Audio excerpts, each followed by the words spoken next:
Well, hello everybody and welcome to the 276th edition of the Boxing Asylum Nuthouse podcast. I'm your host Steve Wellings, and joining me this evening on the panel we have Andy Patterson. Yep, that's it. It's just the two of us so far. A couple of other fellas have said they're going to jump on. Hopefully they do. It's threadbare, slim pickings this weekend, I suppose, with the bank holiday in some places coming up. There's nice weather out there and there's not a hell of a lot of action over the weekend. Plus next weekend it's pretty threadbare as well. There's next to nothing going on, but we'll persist. We'll carry on. We'll talk a little bit of what should we go on? We'll have a bit of Tyrone Nurse lately, even though I didn't see the fight, and maybe just mention the result, and that's about it. YAFAI was in action over the weekend. David Lemieux as well. We had Argenis Mendez, and next week there's an Australian fight, and like I said, that's about it. We'll start off, Andy, over in Japan on Friday. I think it was about 1:30 our time. This one came on. Naoya Inoue. Talk about the monster, the beast himself. Not many people taking the distance. I think only David Carmona, who went in with YAFAI over the weekend, has gone the distance with this guy. Jamie McDonnell, I did think that he would hang in there a little bit longer than he did. But as soon as we saw him on the scales on the Thursday, he looked like death warmed up. And this is a guy, I wondered why he wasn't holding out for the World Boxing Super Series. It's obvious. He couldn't make the weight any longer. He had to hand his title over in one fashion. And it just didn't go very long at all in the first round. As soon as Inoue went for the body, the weight-drained fighter just collapsed. He crumbled. And there was nothing you could do. Good, sturdy fighter McDonnell's been over the years. Needs to move up now, Andy, because there's nothing left for him down at bantamweight. Yep, it was just, when you seen him on the scale, especially when you seen him on the face-to-face after the weigh-in, he did look like he was really drawn. I did say to you guys when he came off the scale, he was just absolutely relieved to actually have made the weight. In the end, I mean, obviously the size difference was, was telling in the ring, but then I don't know how much we can actually even go into the fight because there's not really much to talk about other than the fact that is, McDonnell did catch Inoue at times when he went to try and go for the finish, so he's still got those defensive deficiencies. He still goes back in straight lines, but the left hook is just getting better all the time. He's probably at this point in time in his career actually purely because the weight division that he fights at, Inoue is going to be close to his physical peak at the minute. I mean, that's him up now to bantamweight. He's done it over the course of the last 4 or 5 years, gradually come up in weight. So this should be him at his physical peak at the minute. I expect him to kind of be finished within the next 5 to 6 years. So at the minute we're seeing a peak fighter who's probably at his optimum weight, no kind of cutting too much, no leaving too much on the scales as well. The first left hook just like top of the head. Nah, I mean, it didn't look like there was much to it, and you expected like a guy of McDonnell's, experience. You thought he might have kind of covered that up pretty well. Managed to ride it out. He just couldn't. He had absolutely nothing left. Looking at it, going into the ring, he looked like he was, a lot in his mind. I dare say there could be some questions asked to the team. Jamie had mentioned like it was a year ago that he was talking about moving up in weight, so he's basically he's flogged his title. I dare say he was well paid for it, and it's just as well he didn't even entertain the WBSS Super Series because there's no way he would have made, even if he was victorious in some of the fights, there was no way he was going to keep making that weight for another year. It was impossible. And that just kind of looked at it. You looked at him on the scales there. He was way. I think he was late at the weigh-in. He's had a torrid time here. And again, as I would say, well, it was what you said as well, as Inoue actually blasting him out like that in one round. Was it like 1 minute 52 seconds or something like that? It was just different level, and I just think he's I dare say it's some sort of statement considering the kind of condition that McDonnell was in, but at the same time, anybody who follows the sport or has actually watched this guy coming up knows he's something special. And just it's going to be great to see these guys. I mean, obviously, the quarterfinals are not going to be much to write home about. Depends who they get in for the tournament to kind of go up against the seeded fighters. It's going to be interesting actually if they bring the WBC title into play here because it's getting contested in a month's time between the Frenchman and one of the Thai fighters. So if they do manage to get that guy into the tournament, does Inoue then become a unseeded fighter because he's got the kind of second-ranked WBA title? Who knows? But at some point, we're going to get the top 4 meeting each other at some point, and it's just going to be absolutely brilliant. It's great that we've got Inoue up at the weight now. I mean, he's the WBA champion. He's only 25 years of age, so he's really hitting his peak years now. He started off at light flyweight. I believe he skipped flyweight altogether because he was growing so fast, straight up to superfly. I'm looking down his record. He got that win over Nieves over in America, beat Corey Kono, now McDonnell. Would you say name-wise, McDonnell was the most impressive name on his career record, or would you say Kono? Who do you think has been the most impressive standout win for Inoue so far?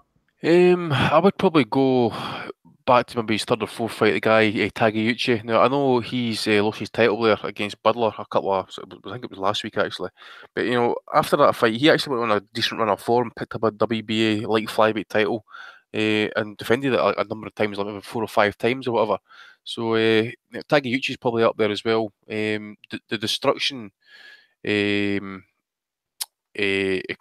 was probably a kind of statement as well. And I would probably need to go. I remember the Narvaez knockout as well, being really hyping people up, so to speak. Narvaez was always kind of solid at world level, but to get absolutely obliterated like that in 2 rounds was incredible.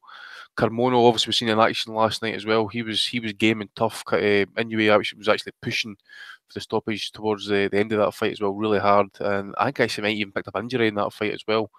But McDonnell, if you're talking about in terms of probably achievements, I would probably say McDonnell would probably be in his top 3 wins at the minute.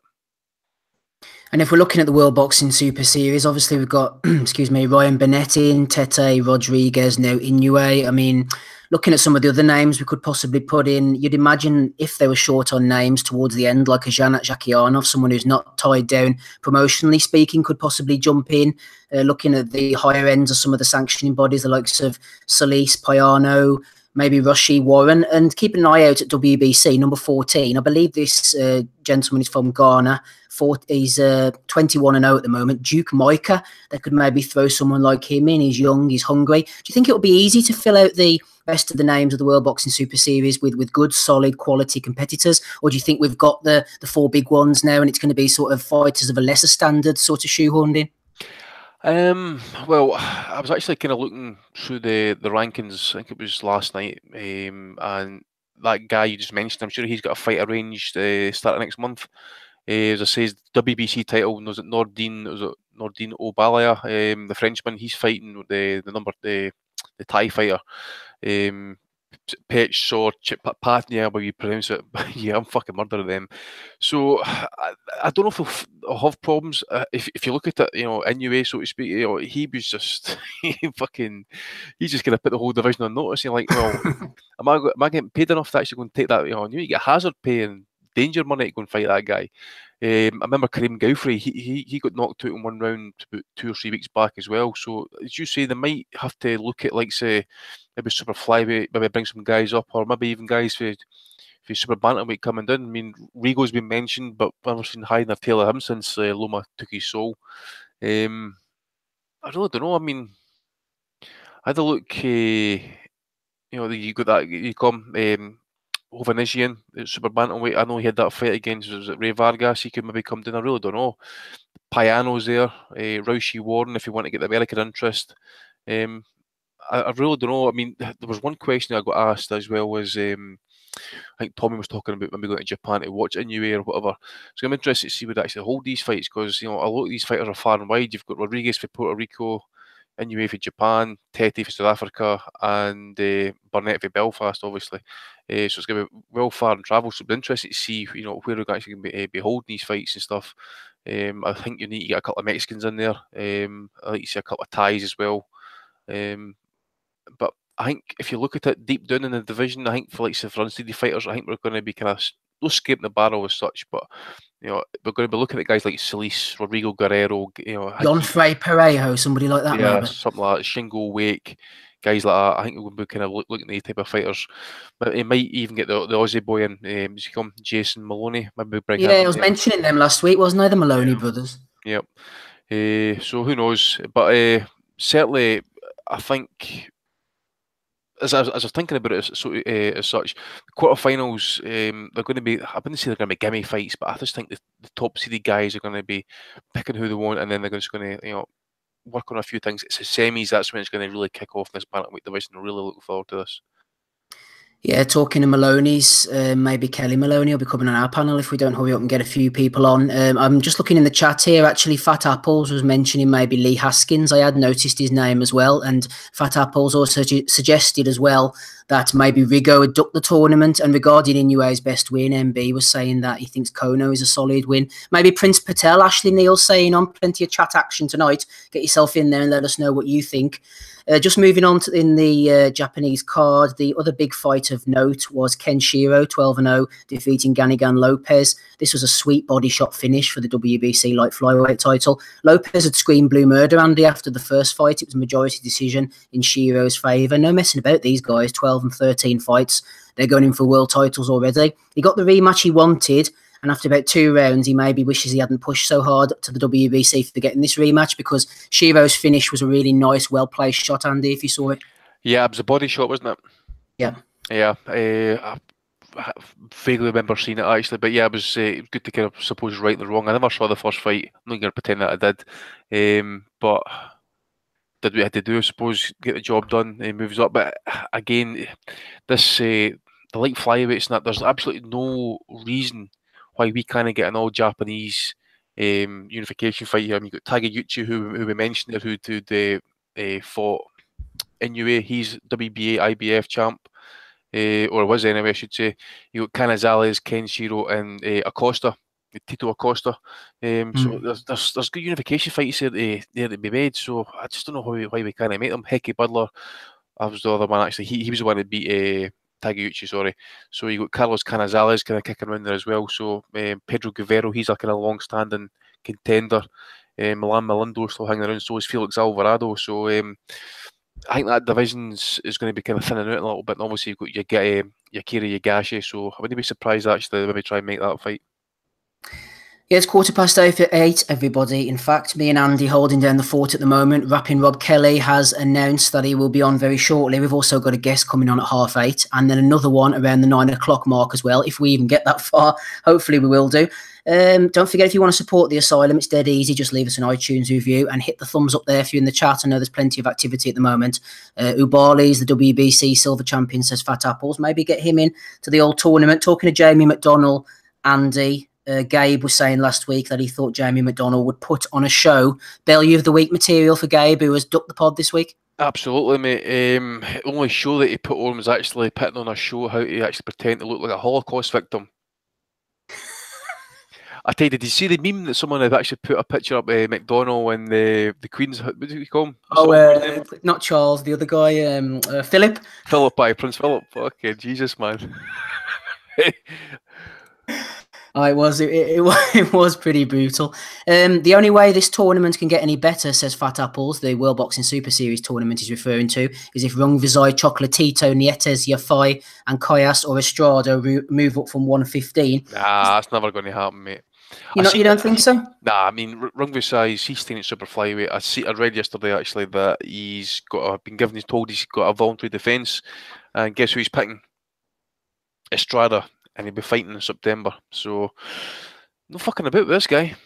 He's a big old unit, Rungvisai. If he was to move up to 118, which we expect he could go up to £3, and to fight the likes of an Inoue. Rungvisai, Inoue, what do you reckon, Andy? Who do you think would win that one? Damn it, man. You would think... Inoue maybe has another dimension? Probably... In terms of maybe attacking and boxing, I mean, fucking Rungvisai never even throws a jab. He just walks forward and throws punches. As you say, he's a big unit. He's big, huge legs.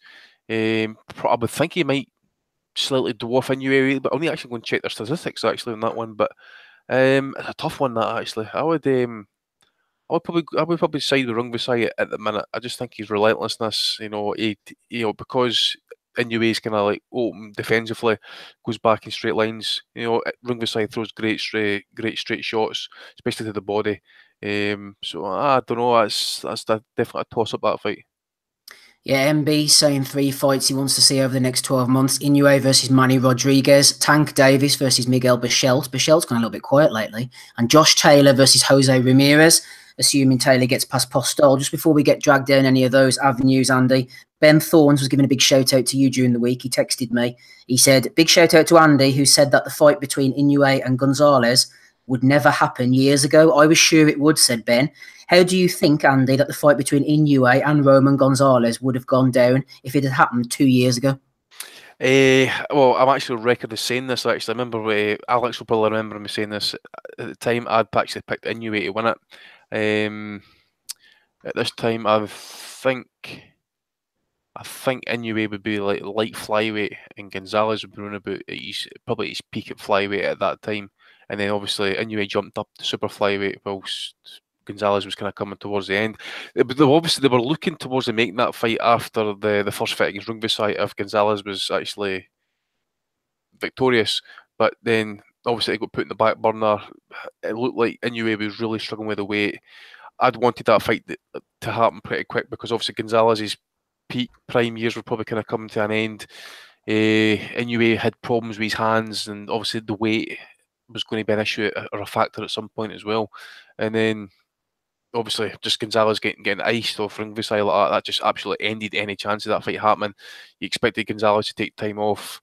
And then Inoue obviously had other options as well, and as you can see going into this tournament as well, he's going to really kind of cement his legacy in that as well, because if he comes out of this, actually, I would say, it will be right. I think bantamweight, if he wins this, whoever wins the bantamweight tournament is going to be the first world bantamweight champion since 1985 or 86. I think I'm right in saying that. So, but history going to get made here with this tournament as well. It's a bit like the cruiserweights. I know our friend Jason Chukwu, I haven't seen him in the chat yet. If Jason wants to come on, then tonight's the night, Jason. Jump on with us. I know Jason's a big proponent of Ryan Burnett beating Zolani Tete if they were to fight. And for the record, I actually think Burnett would possibly beat Tete as well. I'm not saying it'd be an easy fight, but I rate both fighters, and I think that Burnett maybe has a level that he could go to, that he could actually beat Tete. I mean, talking about the tournament, Inoue has to be the favourite for me. I'm sure you've said, Andy, already, for this World Boxing Super Series. No matter, Tete was welcoming him on Twitter, saying he looks forward to the fight. Tete needs to take what he can get, but he's been beaten before, and I don't see anybody, Burnett, Tete, even this Rodriguez, who I would probably make second favourite off the names that I know, beating Inoue. I think he is not a resounding favourite, but a good, solid favourite right out there in the World Boxing Series. I don't know what you guys think in the chat. Who do you think is going to win the series? Brief word from you, Andy. Inoue, do you think is the favourite at the moment? Absolutely, mate. I just think just to kind of, destroy a long-standing champion like that, okay, weight drained and all that other stuff and that. And you just wonder as well as how much of that was calculated for Inoue.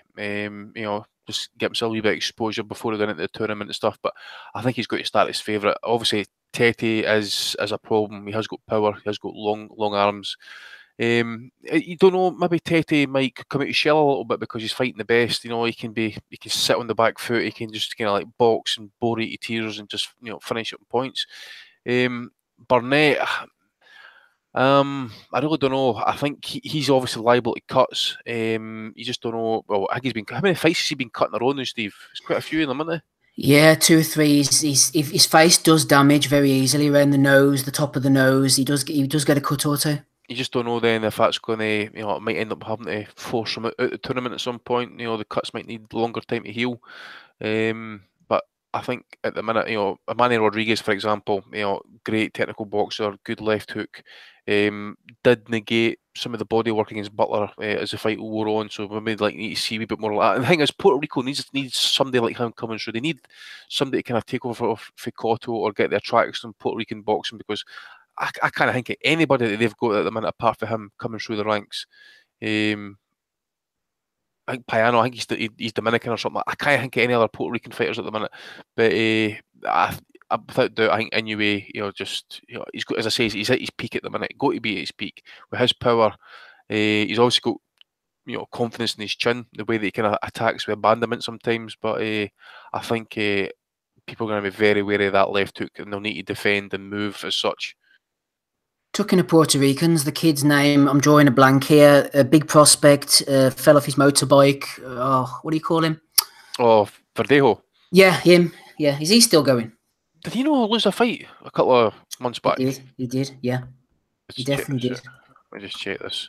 Felix Verdejo. I think he got a bit. Antonio Lozado. He got stopped in the 10th round. He took a bit of a beating. That's right, so we can pretty much write him off now. We asked whether he'd become more Felix Trinidad or Juan Manuel Lopez. I think we're starting to get the answer on him. He was also, kind of mess about with the talks and the discussions for the Tenny Flanagan fight. Kind of was wanting $1 million for the fight. Obviously, clearly trying to cash out. He had problems with his hands, breaking down. just physically, I just think he was up to it, and you could see how far top rank were actually pushing him along. At one point, he was just a great prospect, and then nothing, and then he wasn't really getting the push anymore. He wouldn't be getting progressed up to like 10 or 12 rounders, title fights and stuff. It was more like the usual 8-10 round fights he was getting. Yeah, just finishing up on the World Boxing Super Series, Ashley Neal says Inoue is the favourite, and Io Obasuzi says Luis Neri will hopefully come down to the World Boxing Super Series. I wouldn't have thought he'd be coming down to do anything too soon. Fuck him. Fuck him. And, he's another one, missed weight, failed drugs test. Fuck him. I mean, just talking about that, actually, I mean, if you want, people are seeing Jimmy McDonnell shit and stuff, but at least they made the weight. Lemieux, did they make weight? This is exactly, yeah. Carmona, didn't make the weight? There's a guy in the UFC never made the weight this weekend. Yeah, the guy who was the guy last weekend never made the weight. It's been happening all year anyway. There's Neres, I says against Yamanaka, failed drugs test, Canelo. It's fucking, this year's been absolutely abysmal for guys missing the weight. Andy has preempted a couple of things I was going to bring up there, actually. Weight gain, weight loss, and also the drug testing situation. We saw Eric Molina getting popped for drugs this week as well. But you're exactly right about the weight. I didn't see the fight, and I know you didn't either. But David Lemieux, I mean, he won the fight against Kareem Achor out in Canada. But the titles were not on the line for Lemieux because he came in too heavy. Achor lost the fight, but the international title, because they were fighting for the WBC international middleweight title, then became vacant. But luckily, Achua, even though he lost by wide scores, including a 120-107 and one judge's scorecard, managed to keep hold of his WBC Francophone middleweight title because of the weight slip by Lemieux. I mean, is he going to move up to super middleweight? How is he going to fare up there? And why the hell are they all missing weight so much? Yeah, well, okay, I know some people, what I'm going to say here is probably going to no ring true with some people, but I think it's probably because the drug testing situation is slightly different, or probably slightly a bit more better, shall we say. I know it's no great, I know it's no what everybody wants and how we get these fighters, but I think it's the drug testing situation is far better, and these guys are worried about getting popped possibly, or they're just, or it's tactical. They're trying to kind of like leave it to the last minute, then overcooking it, or they're deliberately cheating just to try and get one over on the opponent and just have that wee bit of advantage, deplete themselves. I really don't know, but I mean, fucking Lemieux up at super middleweight. Oh fucking hell, he's going to get iced.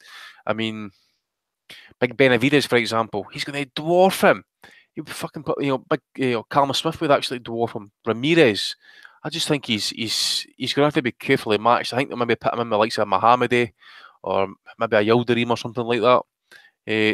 I think, well, saying that again, I don't think they can really kind of go softly with Lemieux at the minute. He's at that, what is he now? He must be like 32 or something like that. If not, he must be kind of far off his 30s, but they might try and get him in with Abraham, try and finally retire him. He's still world ranked, so, I really don't know. I don't know where he goes for, but there is some fighters that he would probably fare well against, guys like Chudinov, Ekpo, Yildirim. But against the guys like Ramirez and Benavidez and that, okay, they maybe not be great to watch sometimes and that, but the guys have got fucking power, they've got size, got leverage. And in the past, Lemieux, okay, his tank might be better for the £8, but who knows? I've never rated him, and I expect some of the top guys to kind of deal with him. I would imagine the same. He's been found out to be very one-dimensional. I remember interviewing Lemieux right back at the beginning of his career. I think he was about 20, 21. Big puncher. This was before he even lost to Rubio. And he was always a confident kid. And he's done well for himself over the years. I know he's got some very good paydays from being associated with Oscar De La Hoya. But yeah, I think apart from his name, I thought they were going to recycle him for Canelo at some point. I don't know what else he has to offer, to be honest. Before we move on to YAFAI, just talking about Eddie Ramirez there, losing to Argenis Mendez over in Mississippi, that hotbed of boxing. And also Oscar Escandón, last saw losing to Gary Russell, iced by this Tugsogat Nyambayar. He's a Mongolian super featherweight, Andy. Any more info on this one? He was a good amateur back in the day. I think he picked up Olympic silver. Lost to one of the Cuban guys, forget his name at the minute. I think he fights in WSB. He fought Arroyo in the World Amateurs and that, so he was well schooled.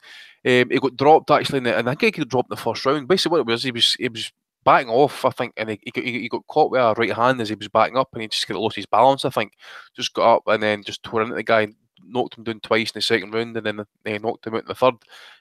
So it's going to be good to see, or it's going to be interesting to see how they're going to match this guy. I mean, that was his third or his fourth scheduled 10-rounder, and Eskandon, for all intents and purposes, is a decent fighter, so to speak. He's maybe no world level, but you probably say he's definitely at the kind of gatekeeper status. He's been in with some decent names, Sermono, Moses Flores, Castellanos, Gary Russell dealt with him in 7 rounds as well, pretty emphatically. So I think it's a wee bit of a statement win that for Nyambaya. So it'll be good to see where they get matched at 130. I don't know who his promoter is actually, or no interest, but I really don't know. But at 130, again, that division, also with Lomachenko moving up, you've got like say Davis, Berchelt, some decent names there. So you would expect them kind of like mixing with some of these names as well. Edner Cherry, Jason Souza, no got beat, so to speak. So Martin Ward, Bachero's still there, John O'Carroll's still there as well. So some good fights if I can get them matched. There certainly is. Like I said, Tyrone Nurse didn't really see anything of it, so we'll go over to the final fight of interest over the weekend, and I'll endeavour to get our first guest on the call. We were talking off air about the Jerwin and Kayas fight against Jonas Sultan. Neither of us paid too much attention to this one. I mean, we'll mention that one in a minute. But before we do so, I did actually enjoy the Khalid YAFAI fight against David Carmona. Carmona came in heavy, but he's a decent boxer. We mentioned earlier that he took Inoue the distance, the only fighter to do so far. And he has a bit of a dig on him. He showed against YAFAI in the first round that he can definitely punch with the left hook if YAFAI wasn't switched on. And YAFAI, fair credit to him, Andy, because he negated his size advantages, I think, as in the height, the reach. He could have boxed easier at range, but he wanted to make a statement. He wanted to say, I'm going to fight Ankayas, I'm going to impress the American audience, and I'm going to make a statement of sorts here by showing the type of fighter I can be. And he stood in the pocket, he stood in range when he didn't need to, and it made for all of the more of an exciting fight. Yeah, it turned into a good fight, actually, especially with him knocking him down in the first round and getting clipped and badly hurt himself in the first. He needed something like that. His last 2 fights weren't great. Nothing to write home about. So I was like, what? I don't think he maybe even lost a round in some of the fights, but it was not memorable. So you would, as you say, American debut, ESPN. Okay, again, Carmona, we got to give him shit for not making the weight. You got one job to do, make the weight, and then get him a fight. So I do know YAFAI was talking about afterwards. He felt the weight of the punches in there, because every time he saw Carmona land a shot, if you could see that he probably even moved or shoot YAFAI up a wee bit. And, I said after the fight that you could actually feel the weight of those shots. I don't know if he got kind of clumsy, kind of going in for the finish after the knockdown and that, but I think he got kind of lucky with that left hook at the same time as well, as because the guy seemed to kind of clip him just with the knuckle part of the glove. Didn't he kind of really get the punch fully landed? But fair play. We needed him to see under pressure like that, especially hurt. I don't know if that is a problem. Seeing him kind of like shaking up like that a little bit. Definitely needed to see it. We need to see what it was made of. He's passed that test. I think they'll maybe go with Ancajas fight next. Didn't even ask me a question about that fight. I kind of fell asleep after like 2 or 3 rounds of that shit. But no, you got to give YAFAI a lot of credit, and Carmona as well, because he could have definitely made it easier for himself. He could have easily jabbed and right hand and left hooks and uppercuts and just danced out of distance. But he decided to hold his feet maybe sometimes too often. But he did step it up and show us that he has got that if he needs to, he'll get into the trenches and he'll start to kind of tough it out. But again, YAFAI, I think he's late 20s now, 28, so he's making 115. I think he'll need to make this unification fight. I think at some point he's going to be coming to the end that he's not his career, but you know what I'm talking about. These guys burn out quick, and a fight like that last night would probably take a little bit out of him. Still, he continues to make the weight, but I think he could be in borrowed time as well, as because I think they gradually brought him back down to 112. 115. There's not a lot of difference between 115 and 118 and that, but for these guys it is. So you just wonder as well as how long he can keep making the weight. But that was a good fight, really good fight. We've obviously got to get the Ancajas fight next. Adam Smido Smith has joined us on the call. Good to have you on, Smido. We were wondering why YAFAI was parading over in America last week. He's looking forward to this Ankayas fight. Both of them won their respective bouts on the evening.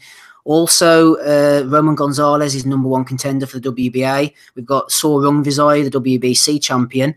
Quite a few tough propositions for YAFAI around the weights, possibly a move up to to bantamweight even for this WBSS thing. Who knows? The future's bright for YAFAI, though, would you say, Smido, overall?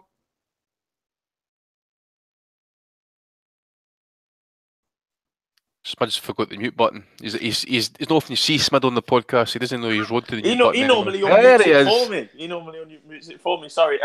Yeah, no, it's just absolutely stacked division. We know it is. Andy beats the drum for the division, and it's well deserved. I just feel like he's 1 or 2 fights too late over there. Andy's just mentioned his age, but you know we've had a couple of Superfly cards, if you like, put together. Obviously, last night had a accompanying Superfly fight as well.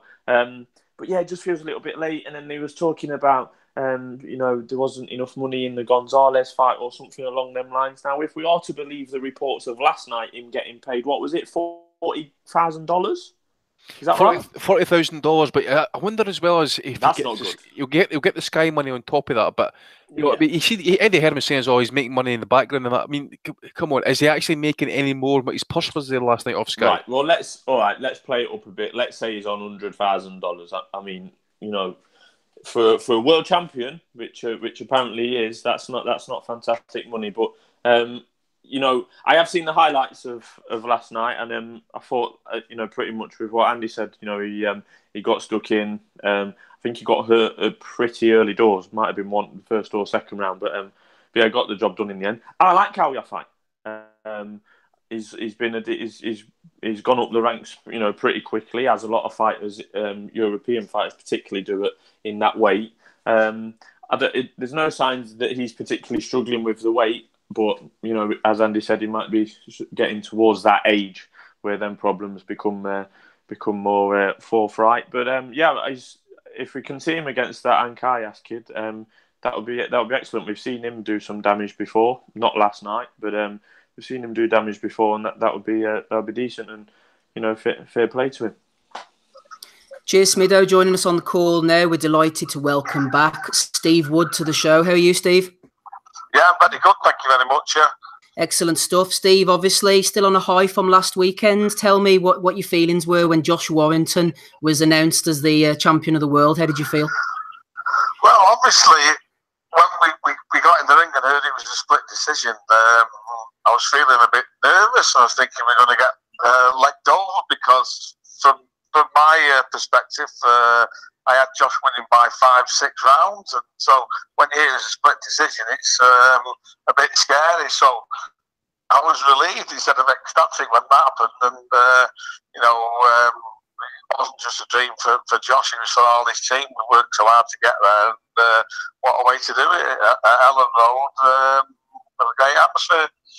Yeah, the split decision was a bit of a strange one. I remember when I was ringside for Frampton against Quigg, and I couldn't believe that was a split. And then the strangest one was Lee Haskins against Ryan Burnett. It turned out the American judge had got the two fighters back to front, and he'd scored it for Haskins by mistake. But this one did seem a bit strange. I had Josh by about 4 or 5 as well myself. I mean, you know, obviously a bit of a sweat on when you heard that.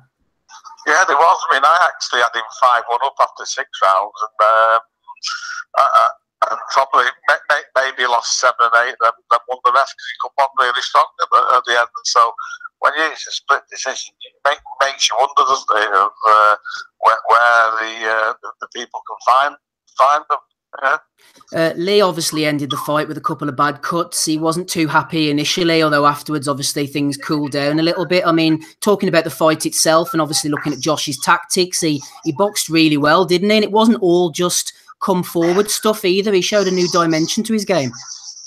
Yeah, I mean, they had the plan, obviously, Josh and his dad, who's a trainer Sean, and they expected Lee to come out at him, and I didn't, to be honest. I thought he might have fought on his back foot, tried to jab Josh when he was coming in and land some big shots, but yeah, he's spot on, so they were just stepping back, let him come in, and then they were, when I say rushing in, that's a disservice to Josh, isn't it? You know what I mean? He applied educated pressure, moving his head, moving his feet from side to side, and you know, when he did get inside, he was a stronger man and landed most of the hurtful punches. I don't think Josh got hurt once in the 12 rounds. A fantastic evening, obviously, at Ellen Road. What was the atmosphere like, Steve? Was it as good there as it seemed to be on the telly?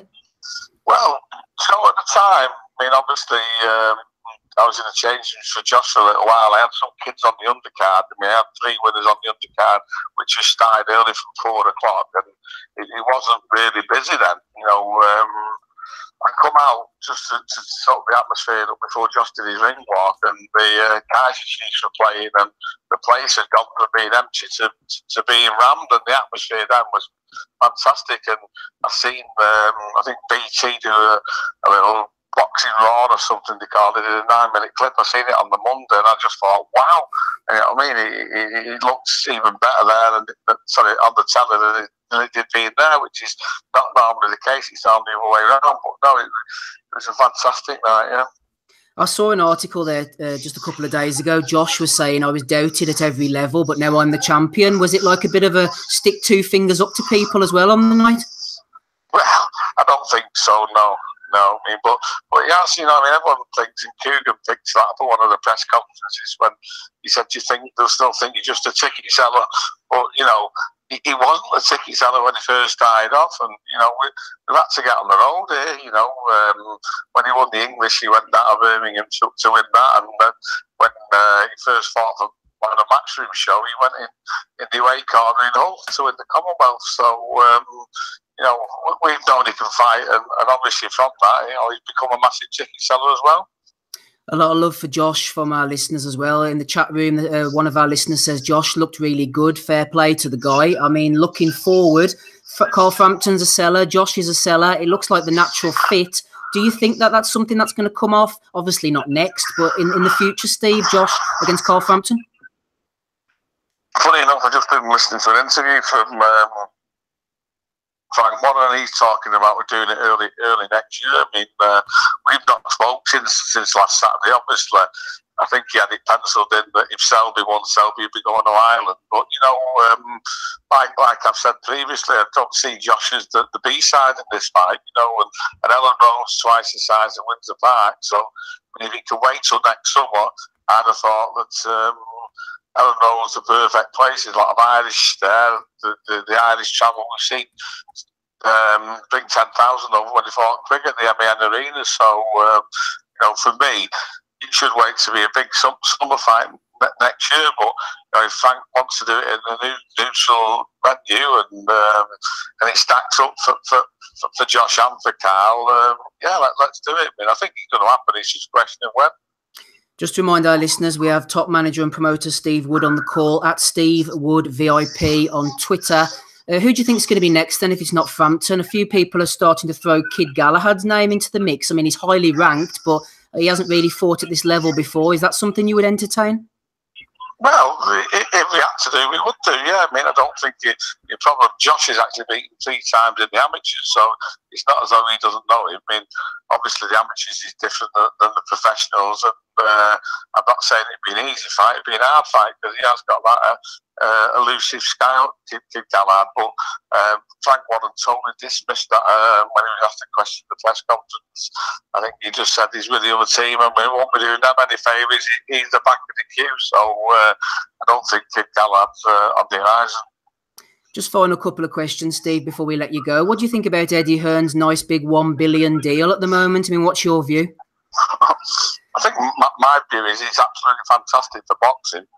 But he's got to work, and you know, if they don't get the subscribers, they won't be chucking all that money in, that's for sure. So it looks like they're a stable and wealthy company, and they'll probably do 12 months of it. But after 12 months, if the subscribers aren't coming through, they won't keep chucking the money at it. So I think there's still a lot of work. I really do hope he's successful, because the people who benefit out of it are the boxers.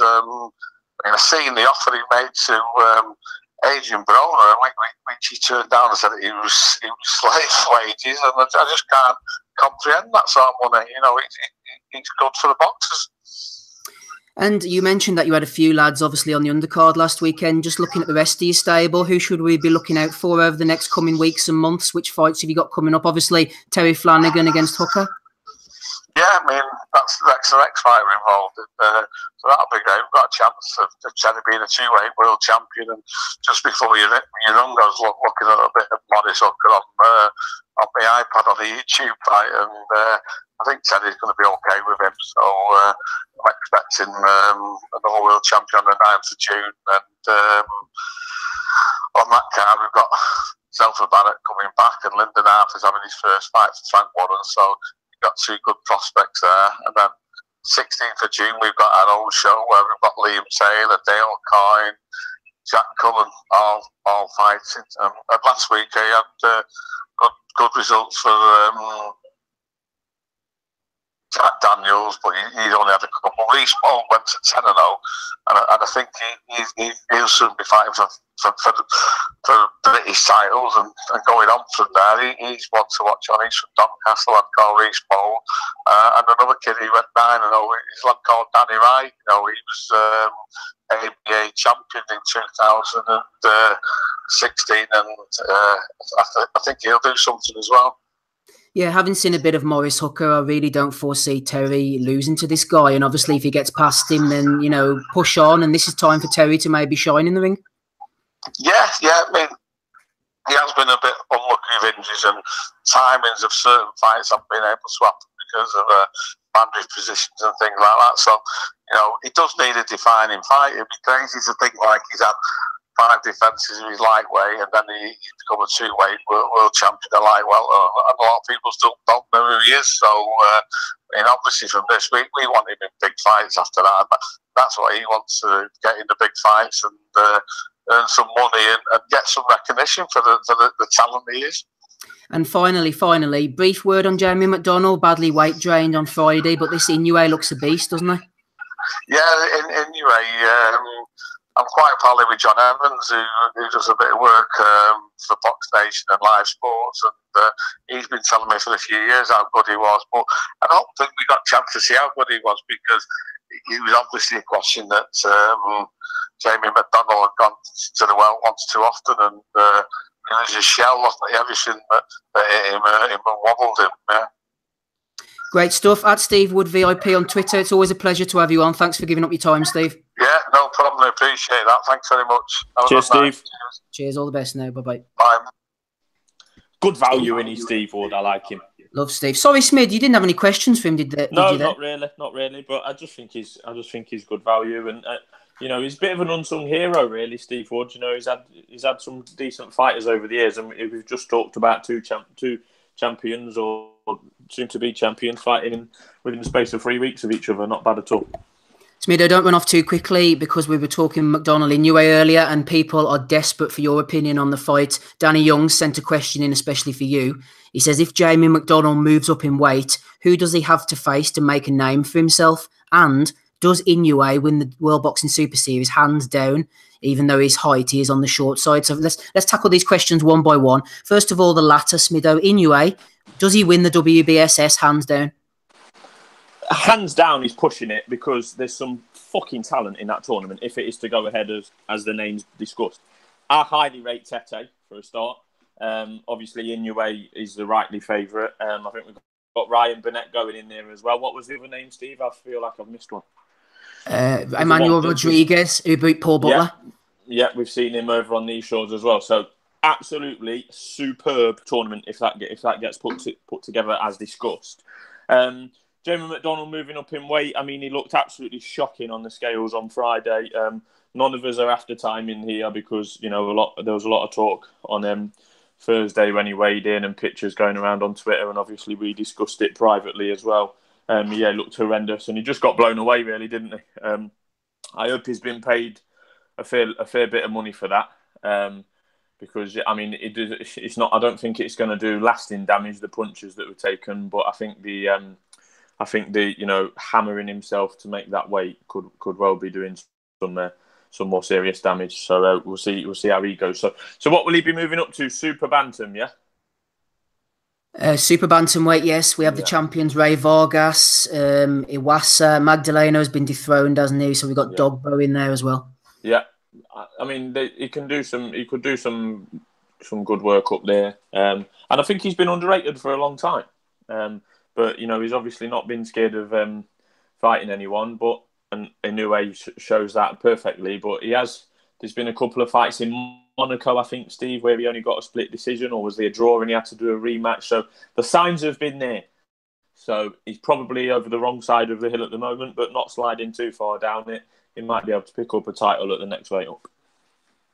And Smido, quick Box Nation update. You assured us you were going to jack it last week. What's the latest? Steve, what's the best way to do it? Because seriously, I'm going to do it, but I don't know what they've got no customer service team at all. I don't know. I just cancelled the bank order. I'm not sure. I've still got it. Right. I don't know. Right. Well, the decision's been made to axe it, but I've not found the technical ability to do it yet. But it will be gone. Okay, cool. If anybody in the chat knows how Smido can get rid of his Box Nation, let us know. Yeah, I know the chat. Please do, actually. Yeah, honestly, genuinely, please do. The chat earlier were talking about Tyrone Nurse against Jack Brubaker. I can't remember who it was on Twitter, but somebody saw the fight and they said that. Oh, I didn't either, Smido, to be honest. I know Ozzy did. I was hoping he'd be on tonight, but unfortunately he's out having a meal, in fact. Shout out to Ozzy for getting Steve Wood on, though. I believe that Brubaker, it was a robbery. He won 116, 112 on two of the cards and 115, 113. For the likes of Tyrone Nurse, they have to go on the road. I mean, what else can they do with their style? He's just the type of guy who has to travel, unfortunately. You didn't see Ankayas against Sultan, did you, Smido? No, I took Andy's advice and didn't bother watching it. Okay, no problem. We have another guest coming on around 9. Like I said, Rob Kelly was supposed to be coming on. Not sure what's happened to him. Talking of drug testing, we'll come to you, Andy, on this one. I noticed Richard Dutton on Twitter this week was talking about UCAD because obviously Eric Molina, a couple of years after the Joshua fight, was popped, even though he kept calling Joshua Pedhead at the time. He's been popped himself. Richard Dutton isn't happy with UCAD, Andy. He said UCAD need to test themselves. Clearly they have a wodge of useless muscle where brain matter should be. Someone could have died in the interim. We're talking about heavyweight boxing, not tiddlywinks. There's not one other sport where the consequences of illegal doping is so high. It's true, isn't it, Andy? Why is Molina failing tests, still being allowed to fight? You have to suspend people if there's any inkling of doubt here because there's lives on the line. Simple as that. Well, I mean, the question, why are we only finding out about this? When was the Joshua fight again? Oh, God, it was ages ago. It was like 2016, I think? So 2 years later, we're finding out. So essentially, if he's been banned for the British board, say for 2 years, the time's up. Basically, what he's been done for is called dexamethasone. So it's like a drug that kind of handles like say allergies like asthma, like lung disease and all that type of stuff. So it's I don't know if it's like he's maybe got an inhaler or something like that. There could be, but I don't understand that it's maybe a kind of corticosteroid or whatever it is. So basically, he's an in-competition test. He got tested on the 11th of December after the fight against Joshua, and it came back with metabolites of that drug in his system. The UCAD chief executive basically says every athlete is solely responsible for what is in their own system and must adhere to the strict liability principle. The period of ineligibility shall apply from the date of professional suspension, which was the 28th of October 2017, until midnight, 27th of October 2019. And the full judgment is on the UCAD website. So, but he's fought since then. So that's just a ban in the UK. There was, I mentioned, one of Nielsen, I think it was Mickey Nielsen, I think it was. He failed a drugs test in South Africa because that lab wasn't then accredited with WADA. He was still allowed to fight, but obviously the British testing authorities will be with a WADA company. So I'm assuming that ban should be worldwide, but who knows? Boxing's a fucking Wild West when it comes to this shit.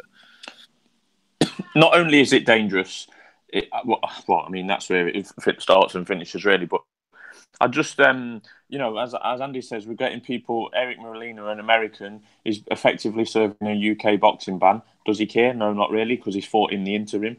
It's just the wild west, as we've mentioned numerous times before.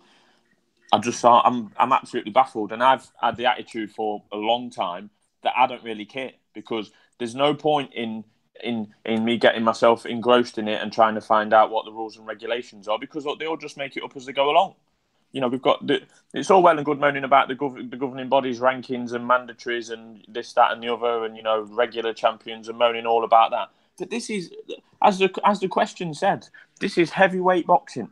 Like Eric Molina has probably gone after being knocked out by AJ. Has probably gone back over there to fight a journeyman. Basically, could kill someone. Could actually kill someone. Like you could kill. In the past, we've had fatalities and incidents in the ring where drugs aren't involved. So imagine what could happen if drugs are involved. I mean, I think we're at the stage whereby there probably has been not a fatality because we probably know about it, but there probably has been serious and permanent damage done to human beings as a result of a fighter taking drugs that we just don't know about because they've never been caught. But the thing is, this is twice this has happened now. It happened with the Fury situation, and now it's happened with Eric Molina. It dragged on, and it dragged on, and it dragged on. It just makes him look absolutely incompetent. Meanwhile, Fury still went ahead and fought, I think he even fought Vlad for the title at that point. Yep. And you had Eric Molina fighting 2 or 3 times since that. So I mean, what's the point of this backdated ban? It's absolute pish. You know, if UCAD need to test themselves, you know, they need to clearly show, you know, they've got the muscle to get the stuff done. They've had their money increased to do more testing and that. But I mean, fuck. At least you've got to be transparent and let us know. With Fury, more than anything, it was almost as if they were. Well, I think they probably was scared to talk about it publicly but they still haven't spoke about it publicly, and apparently it's all done and dusted. Well, he's fighting next week, so it should be. But you know, it's a fear of. I just don't know. I mean, you can always say you're investigating someone pending results. You know, and then if they are found not guilty, then fair enough. That shit happens all the time in court, you know. Smido, you mentioned Fury there. Obviously, he is returning soon. I mean, how do we see the opponent? Are you interested? Will you keep Box Nation on just for this big return? No, Box Nation will be gone by the time that happens. I just, you know, I've not dissed the opponent too much. Obviously, Fury's dug a hole for himself, making statements saying he'll fight someone in the top 10 or top 5, whatever he said a few months ago. He says a lot of things. I don't know. It's just, it shouldn't be promoted as top of the bill, put it that way. I see there's been a bit of argument over that, but it certainly looks on posters and the TV adverts that Tyson Fury is top of the bill next week. But now this week, Frank's telling us that he's not. I've not got too much of a problem with it, but he won't be able to get away with opponents like this for too long. But you know, Frank says he's been out the ring for nearly 1,000 days when he comes up to fighting.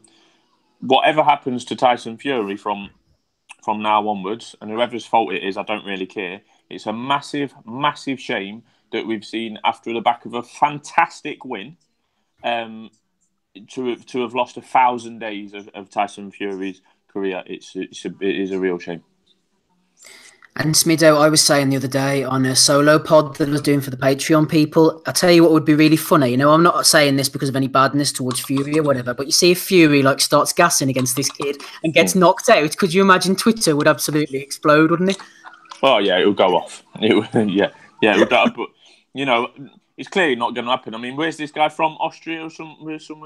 Albania, I think. Albania. So is the Albanian number 2 cruiserweight? No, he's Albanian, born in Macedonia by way of Switzerland or some shit like that. Right. Well, he's environmentally misplaced. Anyway, put it that way. Well, don't get me started on displacement of human beings in Europe. But yeah. I mean. The card looks actually okay, but you know, I think there's a couple of good fights on there. Dubois, obviously, with Flanagan's been spoke about. It's a decent enough card, but I think that we need to steer away from Tyson Fury being the main event. Speaking of drugs on the chat, the drug agencies are corrupt, says Fat Apples. Sleep 99 says massive issue when the governing bodies can't govern themselves in most sports. And Fat Apples is also talking about Povetkin winning the 4.3 million court case over Wilder. He was clean all along. God, I don't know about Povetkin, to be honest with you. Andy, let's stick on the heavyweight theme because we had a question coming in from Lewis, I think it was a few weeks ago. Lewis, 38165511. Go and note down that Twitter handle. Question for the pod. What is the single best win in heavyweight boxing history, says Lewis. So what is the single best win in heavyweight boxing history? Is he trying to nudge us, Andy, towards Fury over Klitschko? Or would you come up with another one? Maybe Buster Douglas, Tyson? What do you think? The biggest upset? No, the single best win in heavyweight boxing history, so it could be under any criteria, I imagine.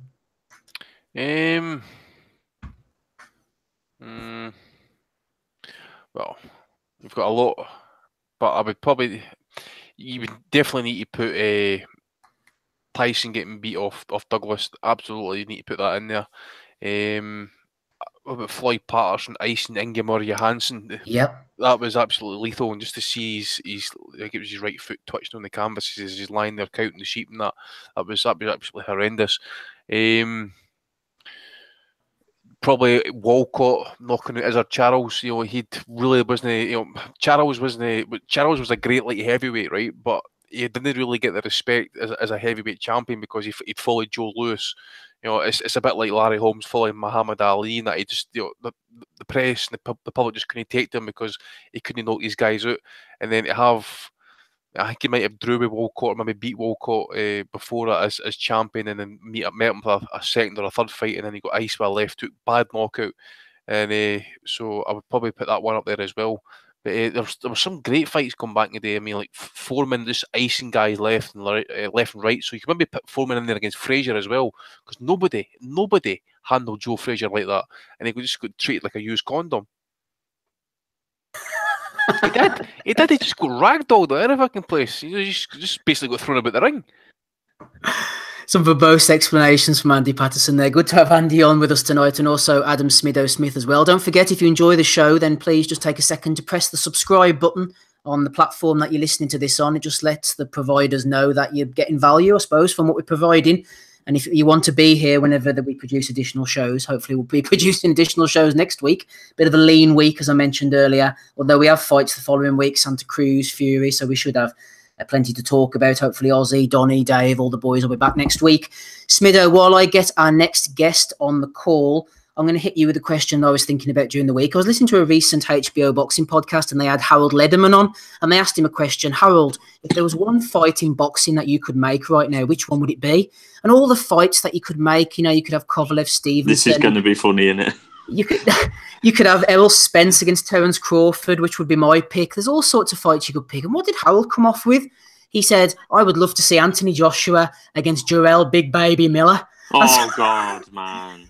So, I mean, first of all, Smido, how bad is that? And secondly, which fight would you make if you could make one big fight in boxing now? Politics aside, which one would you pick? Would it be Miller against Josh? No. It would probably be Josh versus Dillian White too. I mean, that's the rematch that everyone in the UK wants to see. Not. I'd probably be involving Terence Crawford in there somewhere. Possibly might be one step too far for Lomachenko, but I'd still like to see it. Crawford and Spence going north, or Crawford and Lomachenko going south. That would be my idea of the best fight to be made. There's plenty of fights to be made down in the super flyweight region, but they tend to get made anyway, so I don't have to wish for them. I don't have to wish for Inoue against Tete because I'm probably going to get it anyway. Fantastic fight, so be it. I still want to see Golovkin versus Canelo, although the interest in that is waning. And Joshua versus Wilder would be fantastic as well. So they'll be my three. Anything involving Crawford and the two mentioned, Triple G Canelo rematch, and Joshua Wilder, please. Wouldn't mind any of those, Andy. I don't know where you're sitting. Our guest, by the way, is just pulling over at the moment, so I'm going to ring him back in about 3 or 4 minutes' time. So just time for you, Andy, to comment on Smido's picks there, maybe a few picks of your own. If there's one fight, politics aside, that you could make in the world of boxing right now, which one would it be, Andy? Joshua Wilder. That's the fight. You've got your flagship division, and you kind of get it for all the marbles. This is for the true title. We kind of get it to him because one person gets offered $50 million and then decides, nah, I want to fight in the UK. Fuck your $50 million. But that's the fight that's got to happen. Steve, I can give you a live update on Box Nation. I'm on the website now, and there is no option to unsubscribe. You can check out any time, Smido, but you can never leave. Yeah, that's it. Yeah. Yeah, I mean, the only way it's really going to get solved is if I leave it until July when my debit card expires anyway. So that's a definite date it'll be gone by. But I am trying just as a live update on the pod. Live update. I've noticed Jason Chukwu is in the chat, so I'm going to try and get Jason on if we can. We are trying to get Stig on as well. He's just pulling over at the moment to try and get a better reception. So a couple of updates for you. Just regarding Joshua against Wilder, Andy. I mean, what is it Hearn saying now? That the fight has to be in the UK? I mean, even though it could be a legitimate excuse, it just sounded so piss poor. Of all the things he came off with that. I mean, he really had his pants pulled down over the 50 million offer. Well, the other thing as well is he's Smiddle, I don't know what you got in the background, mate. Can you mute it a wee bit? But as I recall, he basically accepted the demands, or claimed that he accepted the demands of. It's clearly that Joshua was the one that's got the say here. Since the weeks have drawn past that, I've actually been kind of like, not really keeping an eye on it, because I know this is going to drag on a bit, and it's expected. But as you say, he's been called out. The 50 million offers there. They then started all this shite about proof of funds and all that sort of stuff. And I think you mentioned it last week as well, Steve. Heyman might be a lot of things, but he's not fucking stupid. There he's put Garcia and Porter to purse bids. So I don't know how that maybe puts a spanner works, I suppose, for Hearn maybe trying to secure those two guys for future fights for September for his TV deal or his streaming deal. I'm surprised Bruno. I would actually give Bruno a lot of respect, actually, if he'd actually then tweeted back to Hearn during the week there. So, listen, you're going to offer me $6.5 million, whatever it is. I want to see proof of funds, just to kind of troll him, just to see what he would do in that, But Hearn's just going to sit there and talk shite. It's clearly that simple. If the fight is going to get made, it's down to Joshua at the end of the day and his advisors. That fight happens when Joshua decides it's going to happen. If he wants to fight in the UK, I don't think he's going to make $50 million or 50 million quid, whatever it is. He's going to have to, he did say he was wanting to take a pay cut in order to get the fight in the UK, because he didn't want to put up with any shenanigans or dark arts there in America, which then begs the question, if you're saying that suggests you maybe do the same shit there in the UK. Who knows? But as I says, I did say back when Joshua and Wilder won their respective fights, I did expect this to kind of drag on for a few months before we even get close to a deal. I mean, if you're talking tens of millions of dollars now, these fights didn't get made in like 2 or 3 days. It's going to take months on end, because you've got rematch clauses and you've got the fucking image rights and all that sort of shit. There's a lot of legal stuff to go through, so it's going to take a bit of time yet, unfortunately. Yeah, as Andy mentioned there, whenever he was answering, I know that this isn't a popular position to take, but I'm not as big a detractor nowadays as Al Heyman as I used to be. The guy's damn clever, and the fact that he's put Garcia Porter up for purse bids, this guy knows what he's doing. It might be with someone else's money, but Al Heyman, I don't think he's as bad for the sport, especially for the boxers, as people think. But we'll leave that for this week. But I'm not a Heyman detractor anymore. I'm on Team Heyman. I don't know about you, Rob. Thanks for joining us. Quick question, Rob. Even looking at your profile picture, people might not gather that you're an internationally reputable music star. Tell me, Rob, who are some of the most recognisable names that you've shared a stage with or opened with over the years? Who are the guys that we might have heard of? Well, in that picture, actually, that's Action Bronson bringing me on stage in Dublin, and he actually refereed a straightener that I had, which is a story for another pod.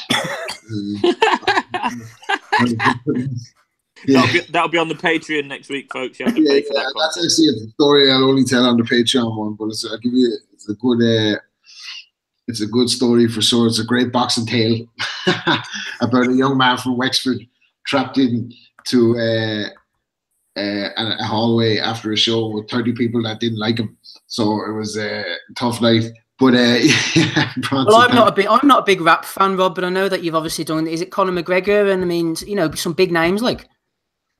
Oh, not Conor McGregor. Like, I did ring walks with Andy Lee and Oisin Fagan, but in rap music, like, I worked with Memphis Bleak, who's like Jay-Z's protege. So like, I was at his wedding and everything, and Jay-Z was at the wedding. I just met up with him in Miami actually a couple of weeks back, and we're still good friends. So like, but like the best moment for me was working with Sean Price, who was actually a big boxing fan as well. He called his album Mike Tyson and everything. And he passed away sadly a couple of years ago, but like, he was like my idol, like, and I got to, work with him as, you know what I mean? Like, not off paying him or whatever, because a lot of that goes on behind the scenes in music. People pay for features and that, like, but he got put onto my music and he reached out to me. So that was like one of the greatest moments. But over the years, man, like, too many, like, you know what I mean? I always think about playing your songs on the pod, and I think, wouldn't it be ironic if like your record company sued the pod for copyright?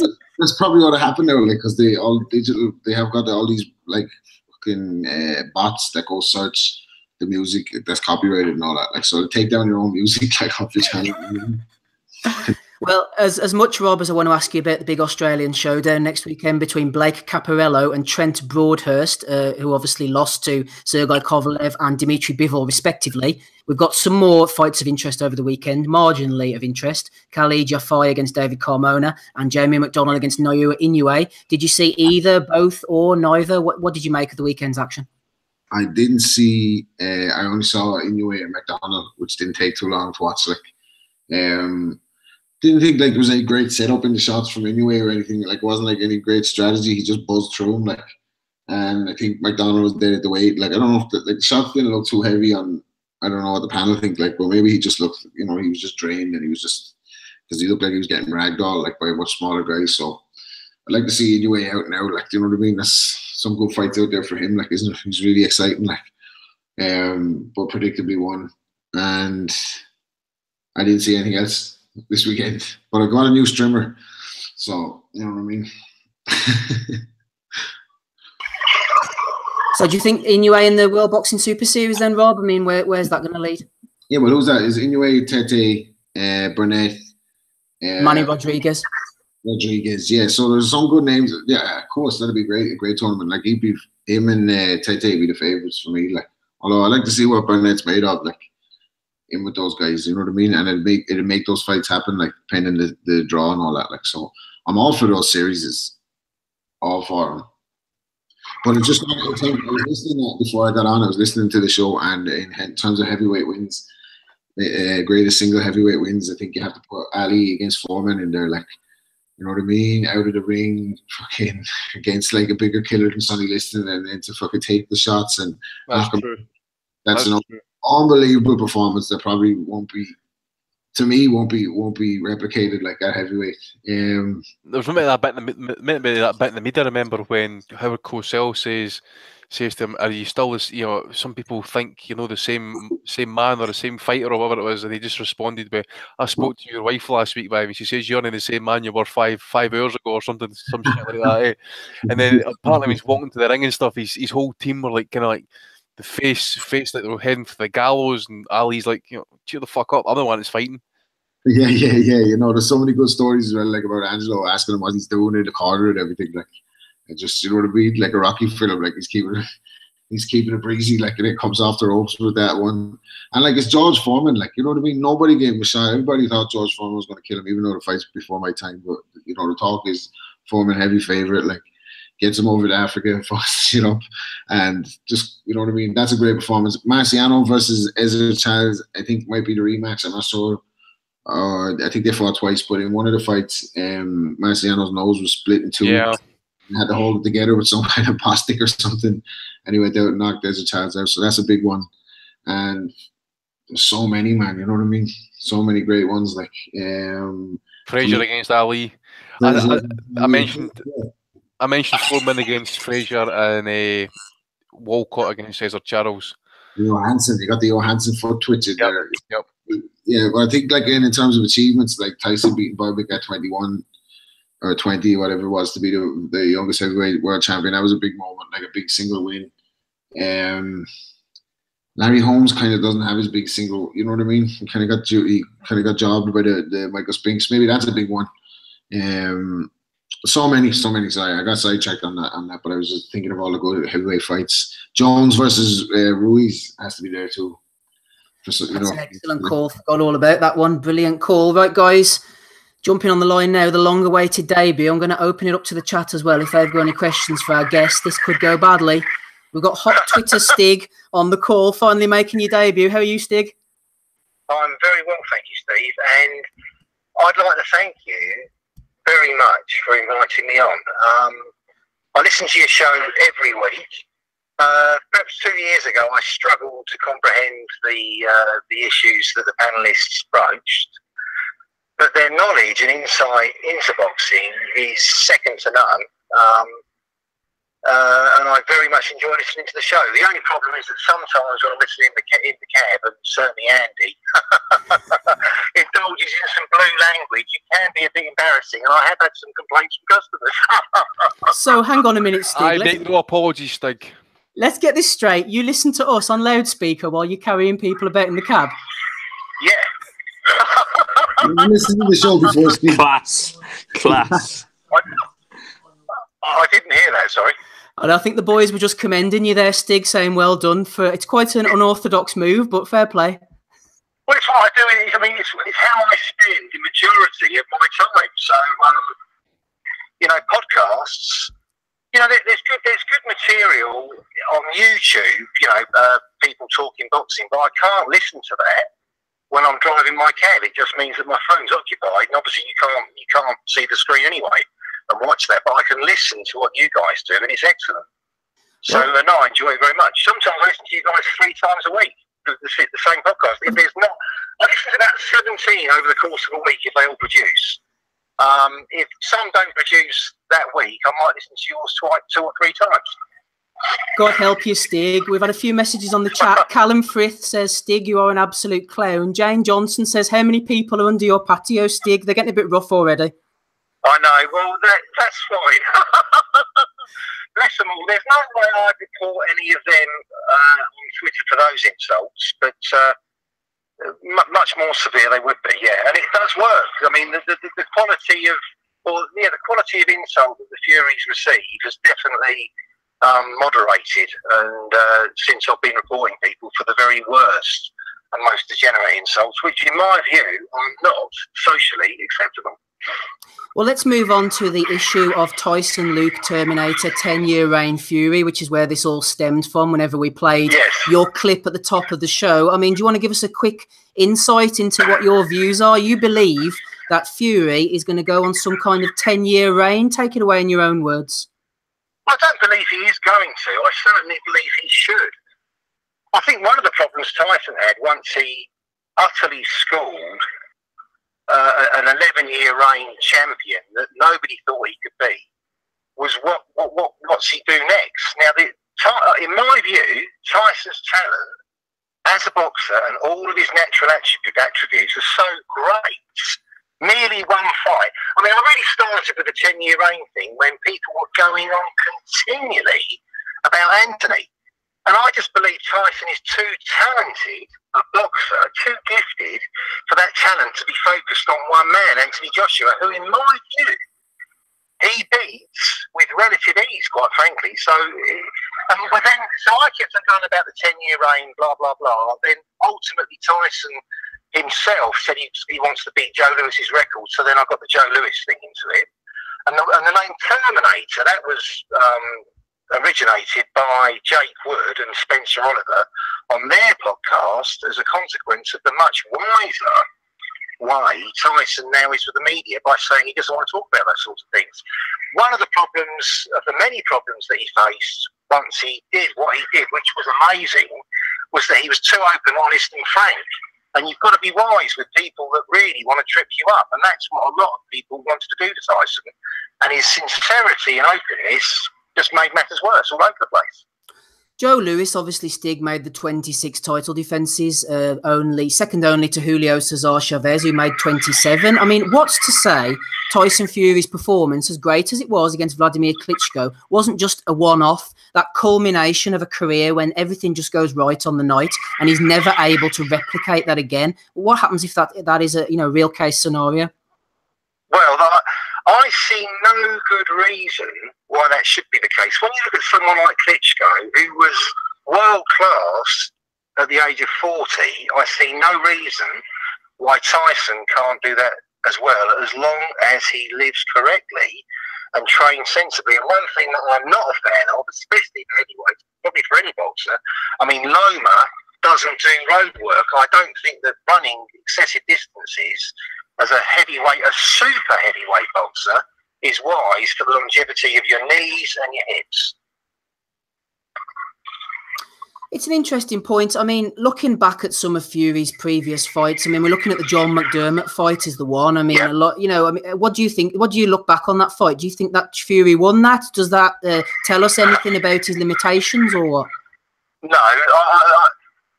unequivocally, John McDermott won was a controversial decision. But I mean, I'm not going to say that Tyson lost it. The referee, in his opinion, had Tyson winning that fight. Now, I don't believe Tyson, so far in his career, has fully focused consistently, both in and out of camp, certainly out of camp, on maintaining his form and making the most of his assets. Now, John McDermott 1, in my view, is Tyson's hardest fight to date. But he was a boy. Now, to his credit, and he wasn't really training hard before that fight. He wasn't really focused. He was just relying on his talent, which is unequivocal, and getting through fights. Now, in that fight, he faced a genuinely tough, capable, domestic-level fighter who, quite frankly, gave him a really tough time. And it was a controversial win. But then 10 months later, having been away and beaten 2 other fights, he came back with 3 judges and beat him. He stopped him. So you can't really criticise Tyson for the John McDermott 1 decision, because he's eradicated that by a rematch 10 months later. Just before we move on to Hughie Fury, just to remind everyone at home, we have hot Twitter Stig on the call. Good to have Stig with us. Just about regarding Fury, he's returning on June the 9th, obviously. What does Tyson have to do in his return, you know, to excite the public, to look impressive? What is the minimum requirement of this return fight? Well, I'm totally impressed now. I mean, a casual fan would look at the most recent picture of Tyson that I've seen showing his physique, standing next to his dad, Big John, in a gym with a T-shirt on, sleeveless T-shirt on. His arms alone impress.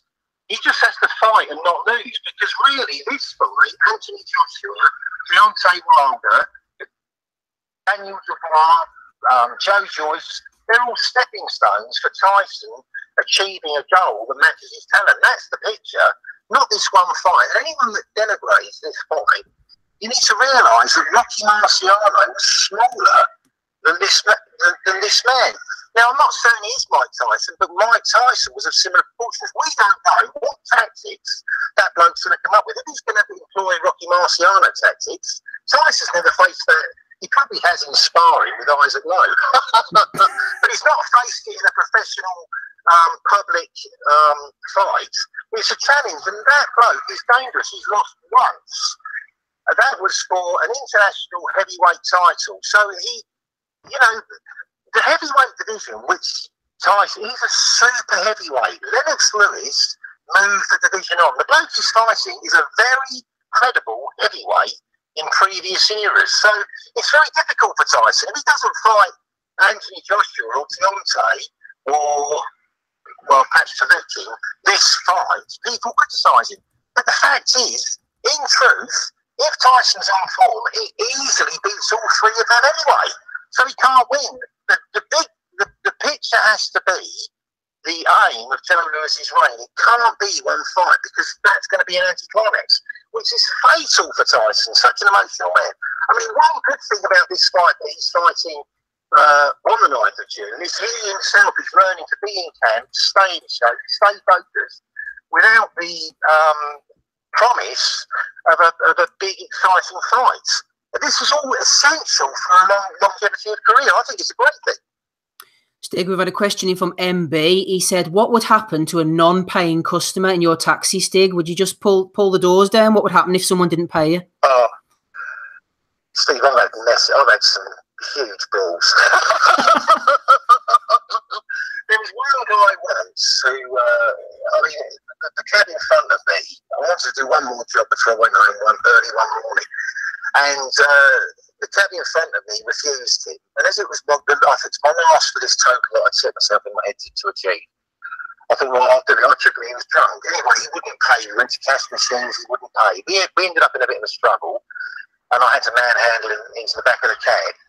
And I phoned the police, got in the cab, phoned the police. Well, the bloke actually jumped out of the cab in Clerkenwell. Sort of, you know when with scuba divers slip out of, jump off the boat with their aqua gloves on. Well, he did that out of the window. So, yeah, no, we don't tolerate people milking their fares. Although, look, only a couple of weeks ago, someone did me for £2.60. And I rather than having a punch up, I just felt I'd verbally abuse him, which I did. and swallow the £2.60. It's not worth it. I mean, people offer me out on Twitter because of what I do, and that's fine. I'm happy to fight anyone. My purse is 500 grand. You sort that out, and I'll fight you. If Deontay or Anthony want to fight me, it'll be £1 million my purse, but I'll definitely have to fight. I ain't bothered about fighting anybody, but I'm not fighting someone over £2.60. I'm too old and I'm too dignified, and my clothes are too good. Just to remind everybody, we've got Hot Stig, the Twitter king, on the call at Move Counter King over on Twitter. Would you recommend people follow you? They don't really know what they're letting themselves in for. Yeah, but I mean, well, they can always follow me and mute me, can't they? It looks good on my resume if the followers go up.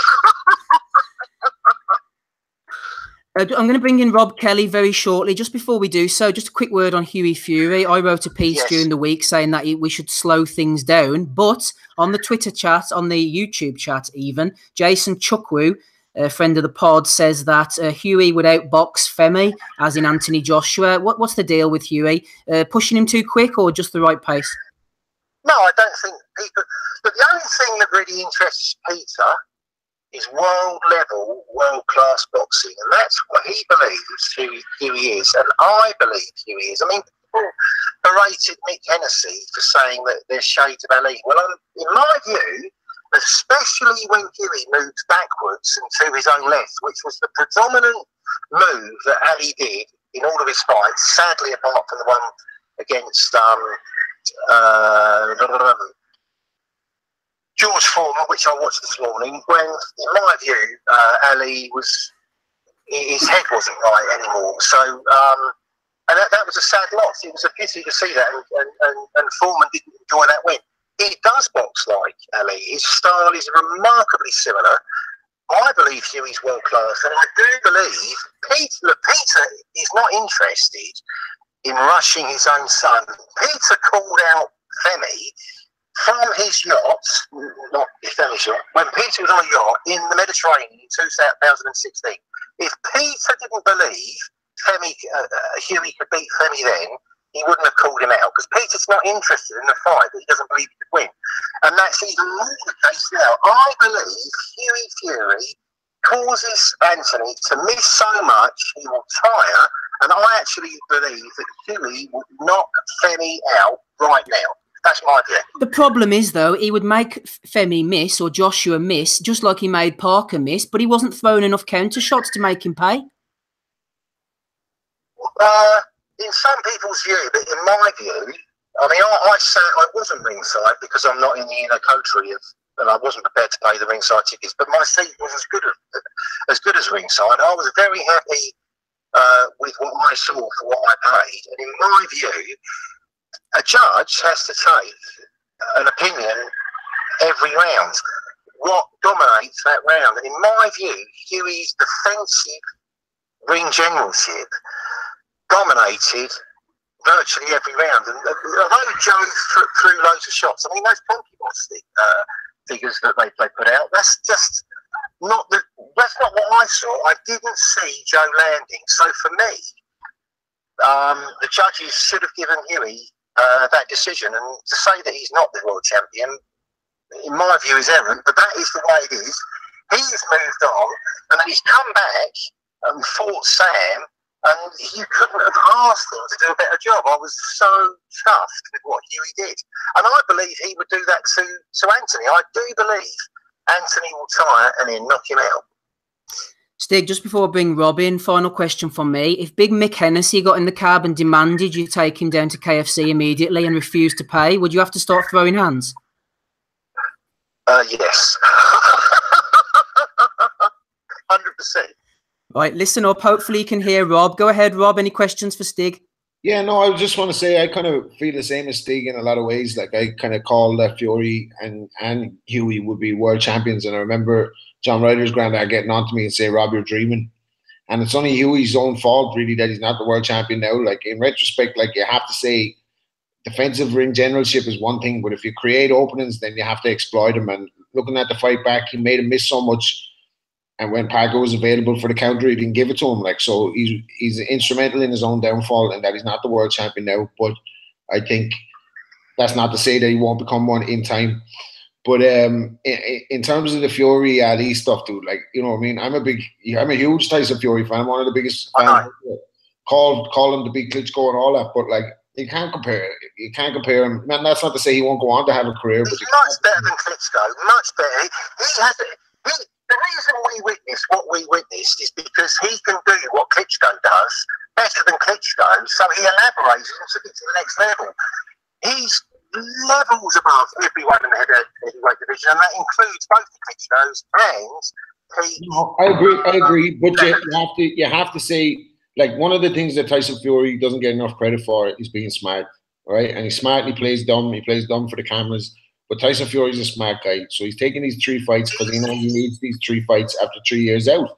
We don't know what he's going to look like. It's one battle to lose weight, and then it's one battle to go and get back your sharpness after 3. It hasn't been done that many times in the heavyweight division. You know what I mean? So I know Fury is special, but we don't know how special he is yet till we see him back in the ring.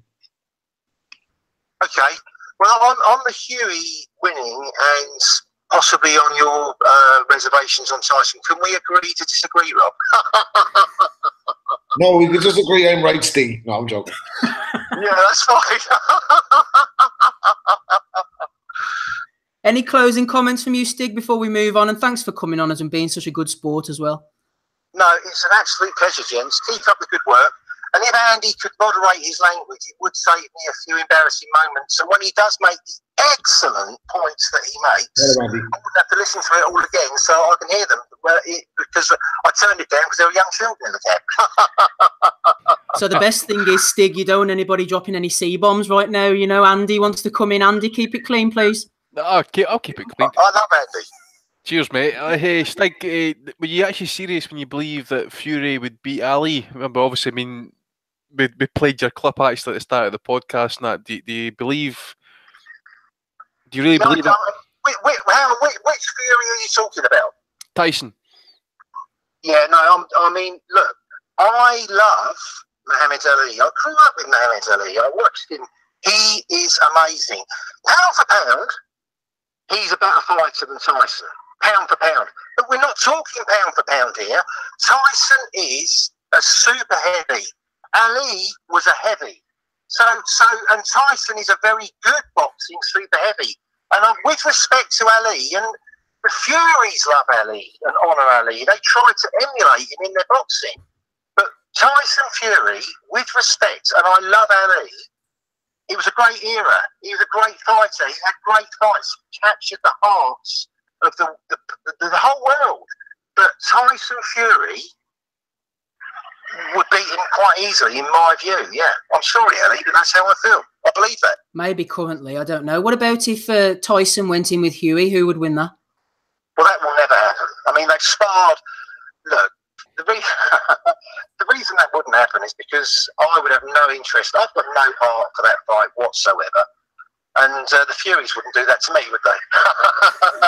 That's never going to happen. It's never, ever going to happen. No way. Brilliant stuff. At Move Counter King on Twitter. Any final comments, Stig? No, but thank you very much, Ken, for having me on. I enjoyed it very much. Thank you. Brilliant. All the best, sir. Cheers, bud. Bye-bye. Good luck, Stig there. He's not a bad lad, is he, Stig? Nah, he's a good old bloke, the Stig. He listens to us 3 times a week. He's a good fellow. What can you say? He'll be like oil and water. Some people take them, some people don't. You know. Oh, I'm sure. Right, Rob, before we go on to Bellew of the Weeks and finish up, nice early one tonight for everybody involved. Is there anything that we might have missed that you want to talk about? Any points of interest? Yeah, a couple of ones, actually. I'll save one of them for Bellew of the Week. But what's everybody's take on this Golovkin thing now? That I don't know if you covered it already, but that he might not fight Canelo next, that he might fight what's his name, fella? I don't even want to try and pronounce his name. Davlachenko.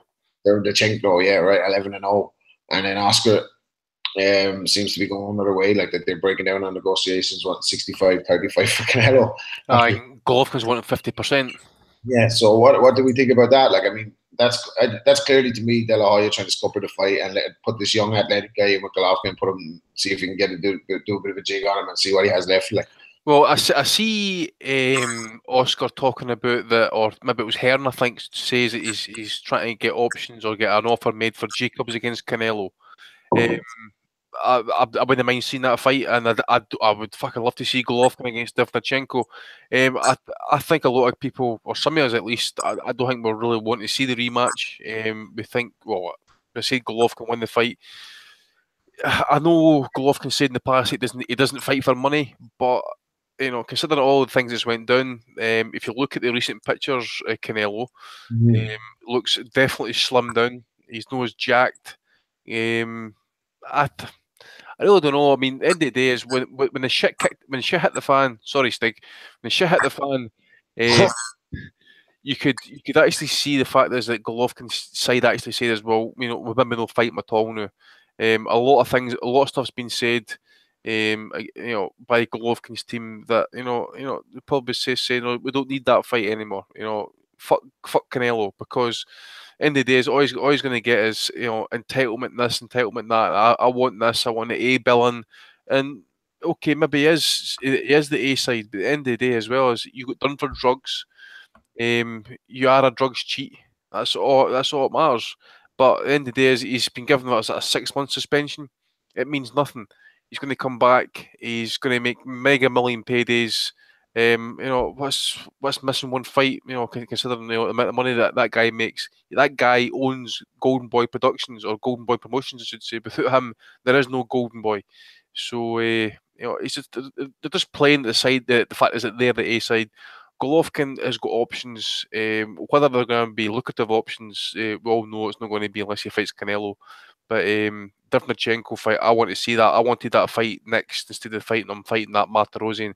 But yep, get that fight made next. I really don't care about a rematch. I really don't. Yeah, but I don't know where you stand, Rob.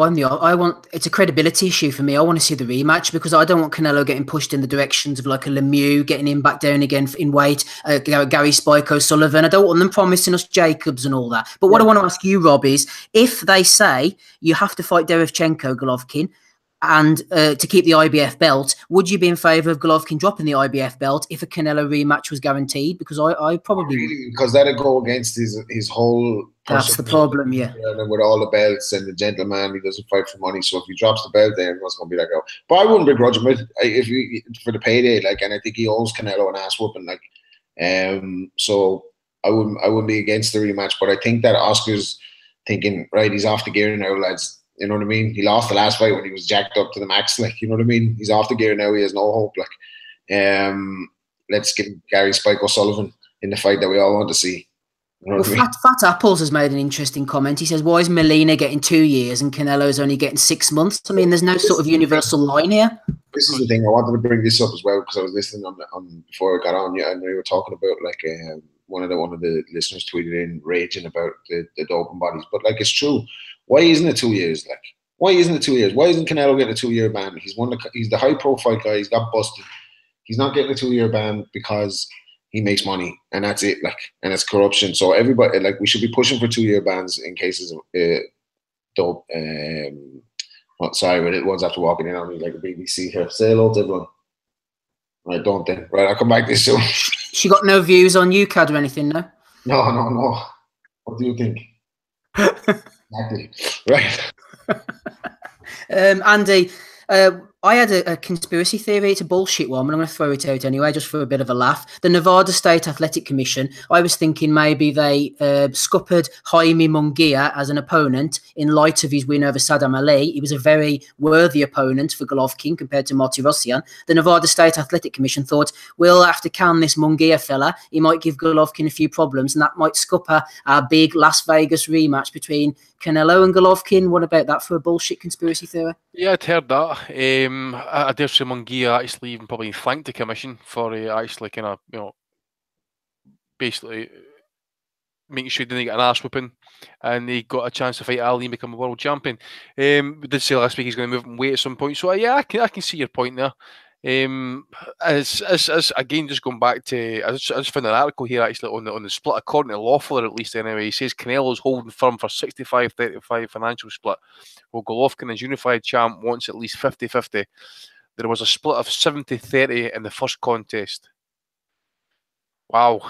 It's a big share. Lawful previously explained that Canelo gave Miguel Cotto a 55% share of the money back in 2015, and that Golovkin fight did a bigger gate and a higher pay-per-view buy rate. Which, I think that's fair. 50-50 is quite.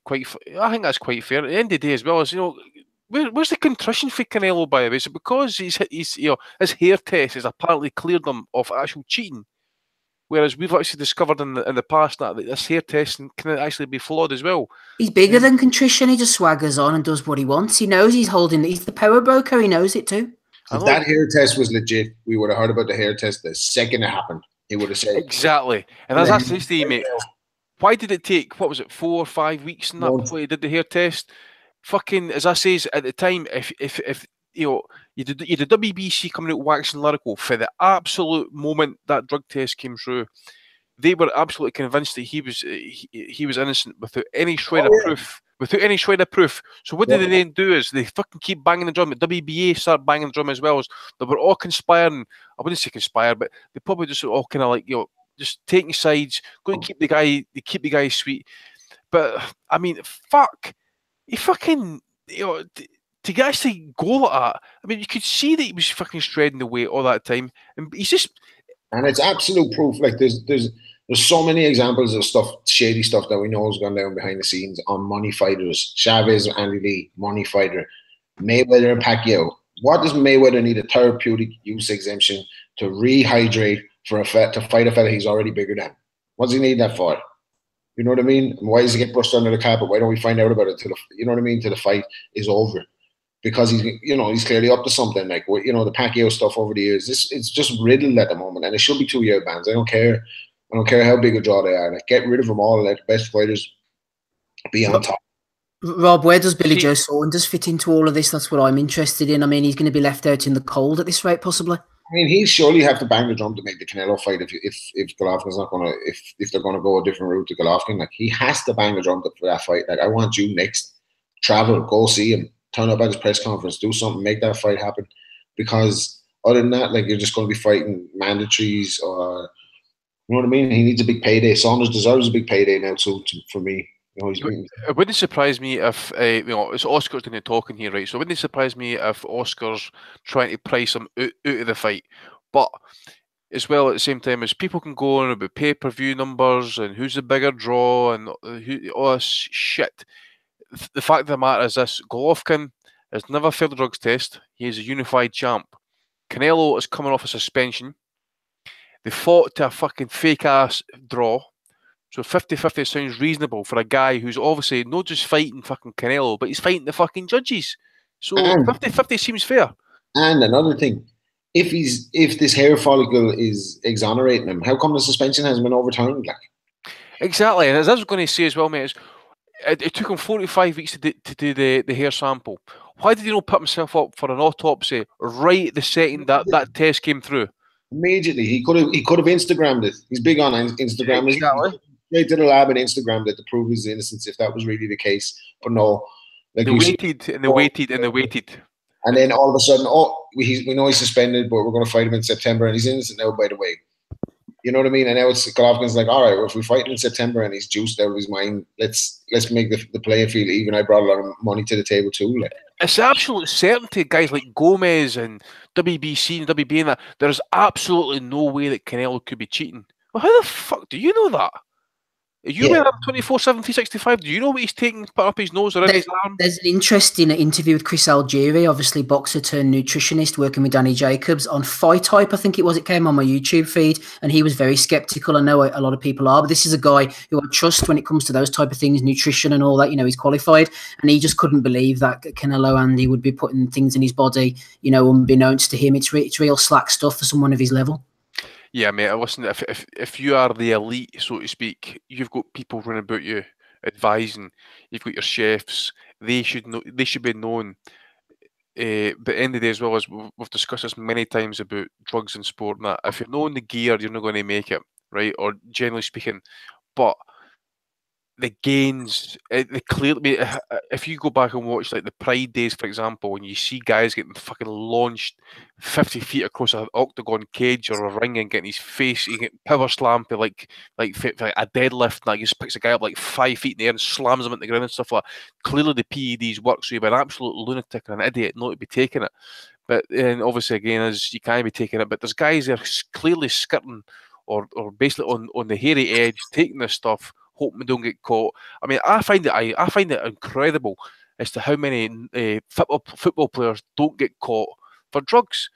You know, especially these Premier League players, guys like Messi, who we know he's been dealing with HGH, but you get like rugby league, boxing, UFC, all these guys failing drugs tests, but the football players don't get caught for some reason, or no many do. It's just. And they used to be on Angelone years ago, so you know, so there is a history of footballers doping. Like, it's not like it never happened before. It's just, and things have got so advanced. It's just, I'd say it's all like, if the Premier League, if it came out that the Premier League were all juicing and La Liga were all juicing, the game would be just, you know what I mean? It'd be nothing. Like, we reduced to nothing. So, that'll never probably come out. But it's like we say, when money talks, like, you know, if we can pick up on all this stuff about money fighters and all these stories and all these documents that get leaked and stuff, like, it's obviously rife, like, you know what I mean? They're just not catching everybody. Like, so it's a shame.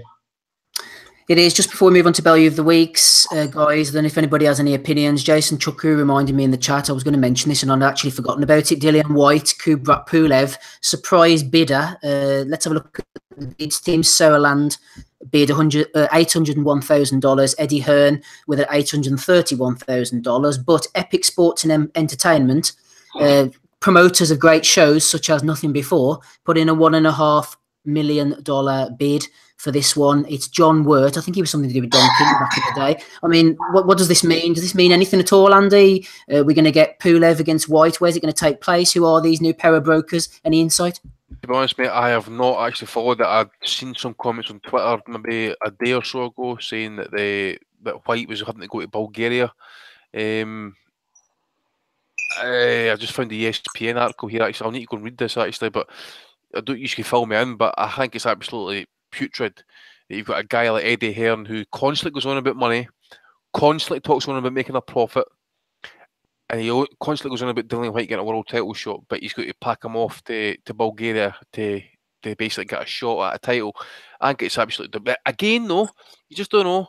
You know, obviously Al Heyman working the flankers in the background and stuff, you know, it was interesting. What was it happened again? Remember, White was the WBC #1 contender, but then something came out saying that they had to fight a final eliminator. It was going to be Brazil, wasn't it? But then Brazil got put forward against Wilder instead, and it all got messy. Yeah, that's what it was. So you know, and of course Brazil being an Al Heyman fighter, so he's clearly working in the background. But I really don't know. I mean, I just think it's maybe Hearn's had his eye off the ball. I know he lost the purse bids for John Ryder's fight against was it Billy Joe Saunders? I think it was. I think he lost the purse bid for that one. I actually made a fuck up with that purse bid for what I believe.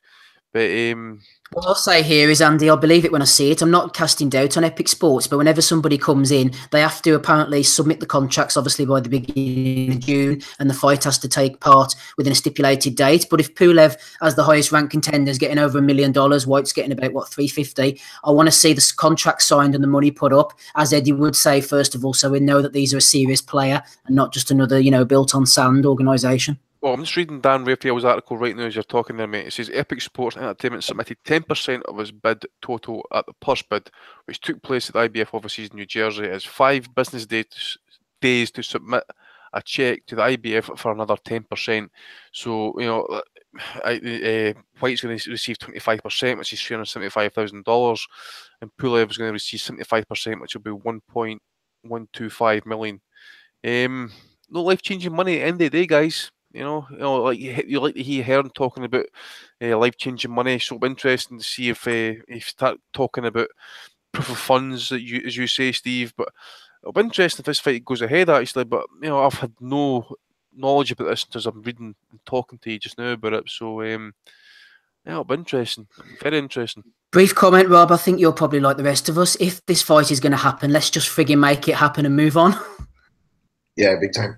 And you know what? These fights can happen if the fighters really want them to happen. We saw that with Linares and Lomachenko. Like, 2 boys were like, yeah, you get your people to make this fight. I'll get my people to make this fight. We really want this fight, and the fight gets made. Like, 100%. It's not rocket science. If they say to their manager, "I want the fight," usually gets made. Go ahead, Andy. I've just seen something that this guy's a long-term friend of Don King.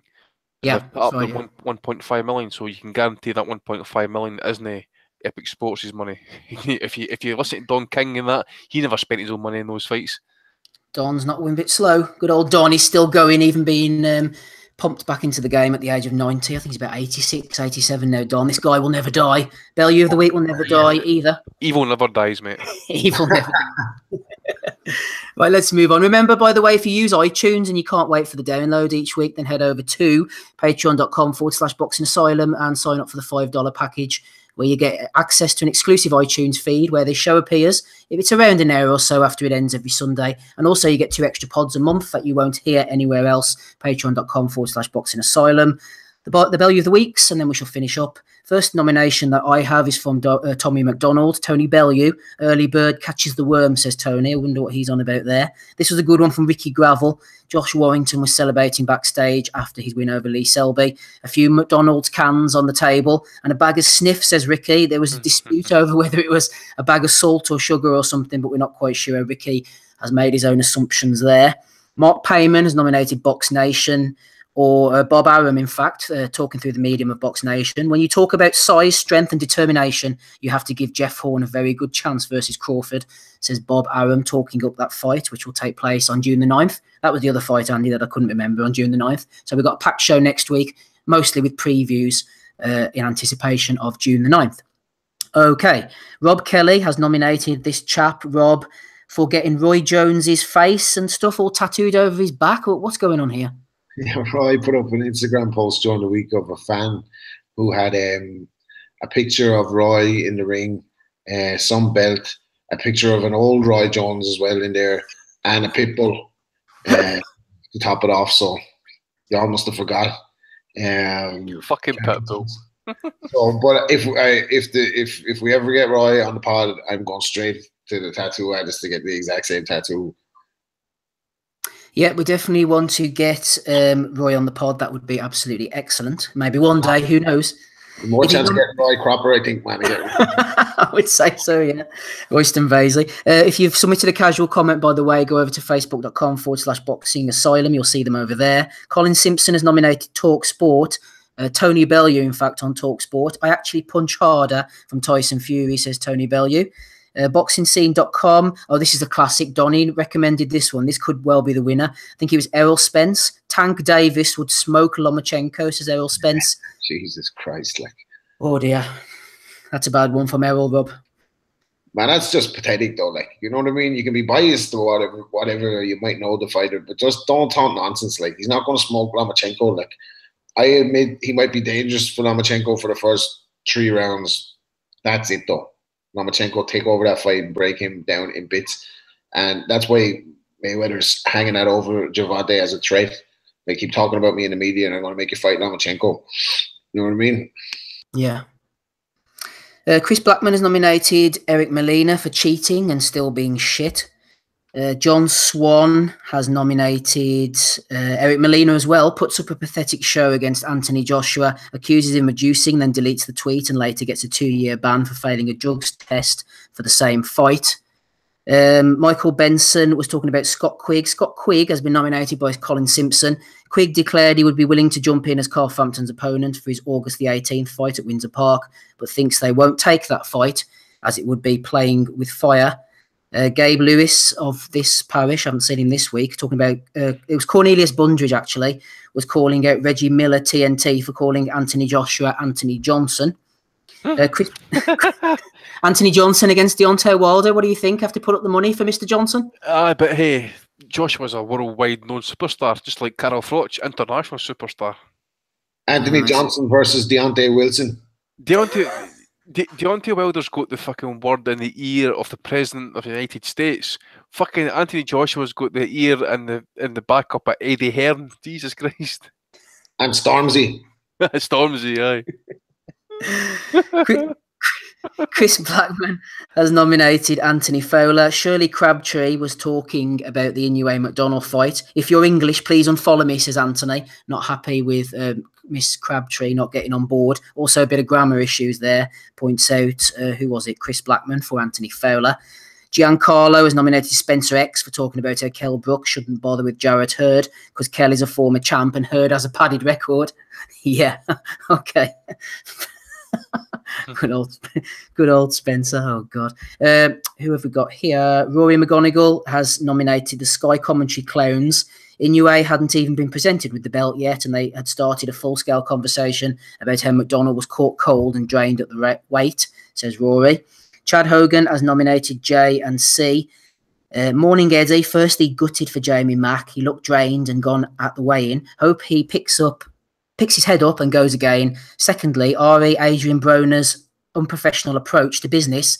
Is there not NDAs in place protecting Matchroom? So we've got accountancy Twitter. Now we've got legal Twitter. JNC is worried about Matchroom and the Adrian Broner situation. He's looking for a suing. Monocle78 as well has jumped in as well. No hate here, says JNC. AB is a massive talent, has a humongous following and will no doubt carry multiple world titles again. But business is business, and was asking Eddie about him protecting his team and his castle, says JNC. So his castle. Oh my God! Listen, again, I'm actually Broner. I just hope he commits anal suicide by carving knife, that bastard. Oh, there you go, Stig. You may turn the sound down if there's anyone in the back of the cab for that one. Andy on rare form. Toby Hines has nominated Frank Warren. Talking about Daniel Dubois fighting Tom Little, Frank said, help him on his quest to become the youngest ever world champion. Dubois is already 20 years and 9 months old. Iron Mike, says Toby Hines, was 20 years and 5 months when he won the title. Frank does talk some utter factual bollocks in interviews. He is the sort of cunt who should be floating about the comments section of Yahoo, says Toby Hines. So a nomination for Frank. Andy, you've nominated Barbosa Box here for saying Naoya Inoue, the monster, is my MVP of the week. What's this one all about? He'd actually says that he beat an undefeated Jimmy McDonnell. Oh, right, okay. I hadn't got the rest of the tweet, so thanks for clarifying that one. George has nominated Sky Sports, a while since we've had SkySports.com nominated. IBF counterpart Sherwin and Kayas could be ready to fight Khalid YAFAI. So Sherwin and Kayas, says SkySports.com. And that is all the nominations I've got, apart from the couple I've read out. Andy, do you have any more? Well, obviously AB about bollocks, just kind of like owning Eddie Hearn, and Eddie Hearn came back with the pathetic non-disclosure part of the agreement. I don't know if he'll sue him or anything like that, but it's just good to see Hearn getting trolled like that. But it's been quite a quiet week. I've been quite busy actually, so I've not really been keeping tally and stuff. But as I say, I think the one that I put up. Barbosa Box, it's just a wee kind of elementary error, shall we say, but just Lemieux failing weight, moving to 168 and stuff, when you've got like Jean Pascal telling him as well he should stay at 160 because he'll get murked at 168. Probably put him up. In fact, we should put up everybody who missed weight this weekend actually for Bellew Week, you know, just for being absolute arseholes. It's getting more prevalent, isn't it? We said that at the top of the show, actually. Yep, that's what 1, 2, 3. I'm thinking about 5 or 6 fighters off the top of my head actually have been struggling or haven't made weight in the last 2 to 3 months. You can add me to that list after having a Chinese tonight. Wait till tomorrow morning, mate. You'll be doing 2 weight divisions tomorrow morning. I've got one. This is quite an interesting one actually. Floyd. Now there's a guy. I don't know if these two are related, but there's a guy I told you about him before. He has a YouTube channel, and it's something to behold. Like Casual Boxing Talk, I think it's called. And this is the guy who turns up at Aaron Spence's gym wanting to fight him and everything, like till he finds out that Spence is after allegedly knocking out one of the Charlos cold, and then his face changes and he wants to get out of there. But he said that Floyd has gone broke. There's some talk about Floyd losing a lot of money. So 50 Cent has put up on his Instagram, because you know they're great mates, a DM from Floyd that starts like this. This is really great shit. And this always baffles me about Floyd. For a fellow who has made so much money, like, he's such a sensitive little soul. If I'm not mistaken, you the same dude that had something done to P. Relay. Now, for those who don't know, he's one of Floyd Mayweather's R&B singers. Now, you know your career is not going well if your label CEO is a fighter. But You fuck with Rookie, and he's a certified snitch. You don't give a fuck about nobody. All you do is dog your own people. Miss Jackson got a lawsuit against me, and you still cool with her, so fall back with that shit. And then 50 responds to say, I just landed in Miami, Floyd. You lie to yourself until you believe it. You crazy motherfucker. That is your blood cousin. He got the guy you say he snitched on the phone, and he said you're making shit up. He said, Miss Jackson and Daphne are still friends. What the fuck am I supposed to do about that, champ? You fuck everything up. You start acting crazy every time you fuck the money up. So I don't know what he's talking about with the money. But then Floyd responds to say, I never went out there to the world and spoke bad about you or tried to degrade you. You don't give a fuck about nobody but Curtis Jackson. I have a tear in my eye reading this shit. You don't care who you hurt. I will talk to you later. And he says, okay, Floyd, F you, N-word. You still mad because I said your ass can't read? LOL, but champ, you can't. You're acting like a bitch right now, all in your feelings over some old shit. You made me fuck up 2 million, and I ain't mad because I got it right back. Get off the bullshit. I'm in the room now. FaceTime me. So the boys are having a bit of a tiff anyway. I thought that was Belly of the Week worthy for Floyd being so sensitive. You don't care about anybody except Curtis Jackson, dog. Who was the guy? Who was the fella that Bob Arum paid Floyd out the contract? Wasn't it James Prince or something? Do you remember he sent a few heavies around to rough them up? He's Jay Prince was involved in Rap A Lot Records, I think, in Houston, Texas, and there'll be fairly serious characters to deal with. And there was a rumor around that already Rugged Man's. Oh, B-Hop talking about it before, where he said that they had to mop the gym out with blood after they went in and that's right. A lot of money thing. So yeah, trivia. Look at the trivia you get on this show, man. I don't know the ins and outs, but we're friends of Mr. Prince on this show. I know that much from what I've heard. yeah. Big fans. Huge fans, yeah, definitely. So who are you going for then, Rob? Who's your nomination? I can't get past. It's a quiet week this week, but I can't get past Floyd saying you don't care about anybody but Curtis Jackson sitting on fucking $500 million, worried about what 50 Cent's feelings are. Yeah. And then 50 Cent telling him that he can't read. That was pretty good. So that's pretty good.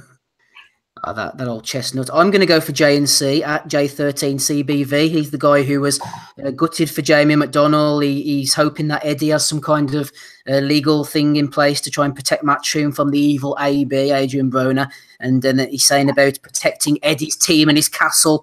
This is legal. Twitter, Andy, who are you going for? I'm going to go for that one, mate. I just think, the bit at the end, Eddie's like, he's creating the journeys and he's building castles and stuff like that. It's what a time to be alive, man. And he's not even providing proof of funds. Exactly. I mean, as I said, if I was advising the AB, I'd be telling to my bro, bro, listen, you need to go there and you need to see proof of funds because you're getting a slave deal. $6.5 million, AB, you're worth more than that, baby. Tell him, stop that shit up, Eddie. But the thing is, Hearn's on record saying that the pay-per-view model in America doesn't work, right? Yeah. He's telling fighters that you're not going to be on pay-per-view. I'm going to cap your earnings. I'm going to give you a flat offer. And fighters are going to be like, you've got likes of Charlo, you've got other fighters that are trying to make it as pay-per-view stars. They're trying to get the big money. And you Eddie Hearn walking into their man and saying, listen, boys, pay-per-view, you ain't getting it. Yeah, like, go fuck yourself then, Eddie Hearn. Broner, as much outgoings as he allegedly has, he's making a bit, man. Espinoza loves him. He's making a good bit. If he turned down that money from Rock Nation, he's definitely making a bit on Showtime. So Eddie needs to come again on that one. Yeah, hopefully AB will look up one day and see Mr. Prince looking through the window at him, and then maybe he might be straighten the whole boxing world out. Right, okay, congratulations to JNC, Chad Hogan and Leon at Monaco78 nominated him. We'll get out of here. Thank you to Rob Kelly for jumping on the call. Thank you to Andy Patterson, as always, stalwart of the pod. Adam Smith was with us earlier as well. And Steve Wood, manager and manager of Josh Warrington. And also Twitter Stig as well for being such a good sport and coming on. We managed to drain 2 hours out of this motherfucker, Andy. We did well. We did, mate. That's what we're all about. Even when it's on the lean weeks and stuff, if we took a week off and that, we'd get our minions screaming and banging the door down. Where's the fucking podcast? We're still here, boys. We got to the second hour. That was the greatest comeback since Castillo Corrales. The greatest comeback since Lazarus after about the first 15 minutes. Oh man, for the first 20 minutes, I'm saying to myself, we're going to be lucky to get through the first 45 minutes. I was out. I was listening to you, and I was like, They're going to be off this by the time I get home. We wrung the fucking life right out of it, like. But these are the things we do for you, so Patreon. Yeah, and thanks to everybody in the chat as well. We've given you shout outs. Next week we'll be talking about all the June the 9th stuff. So if you have any questions or you want to come on the call, Jason, Chucky, or anybody else, hit me up and we'll speak to you all. I've been Steve Wellings. Thank you for listening. Bye.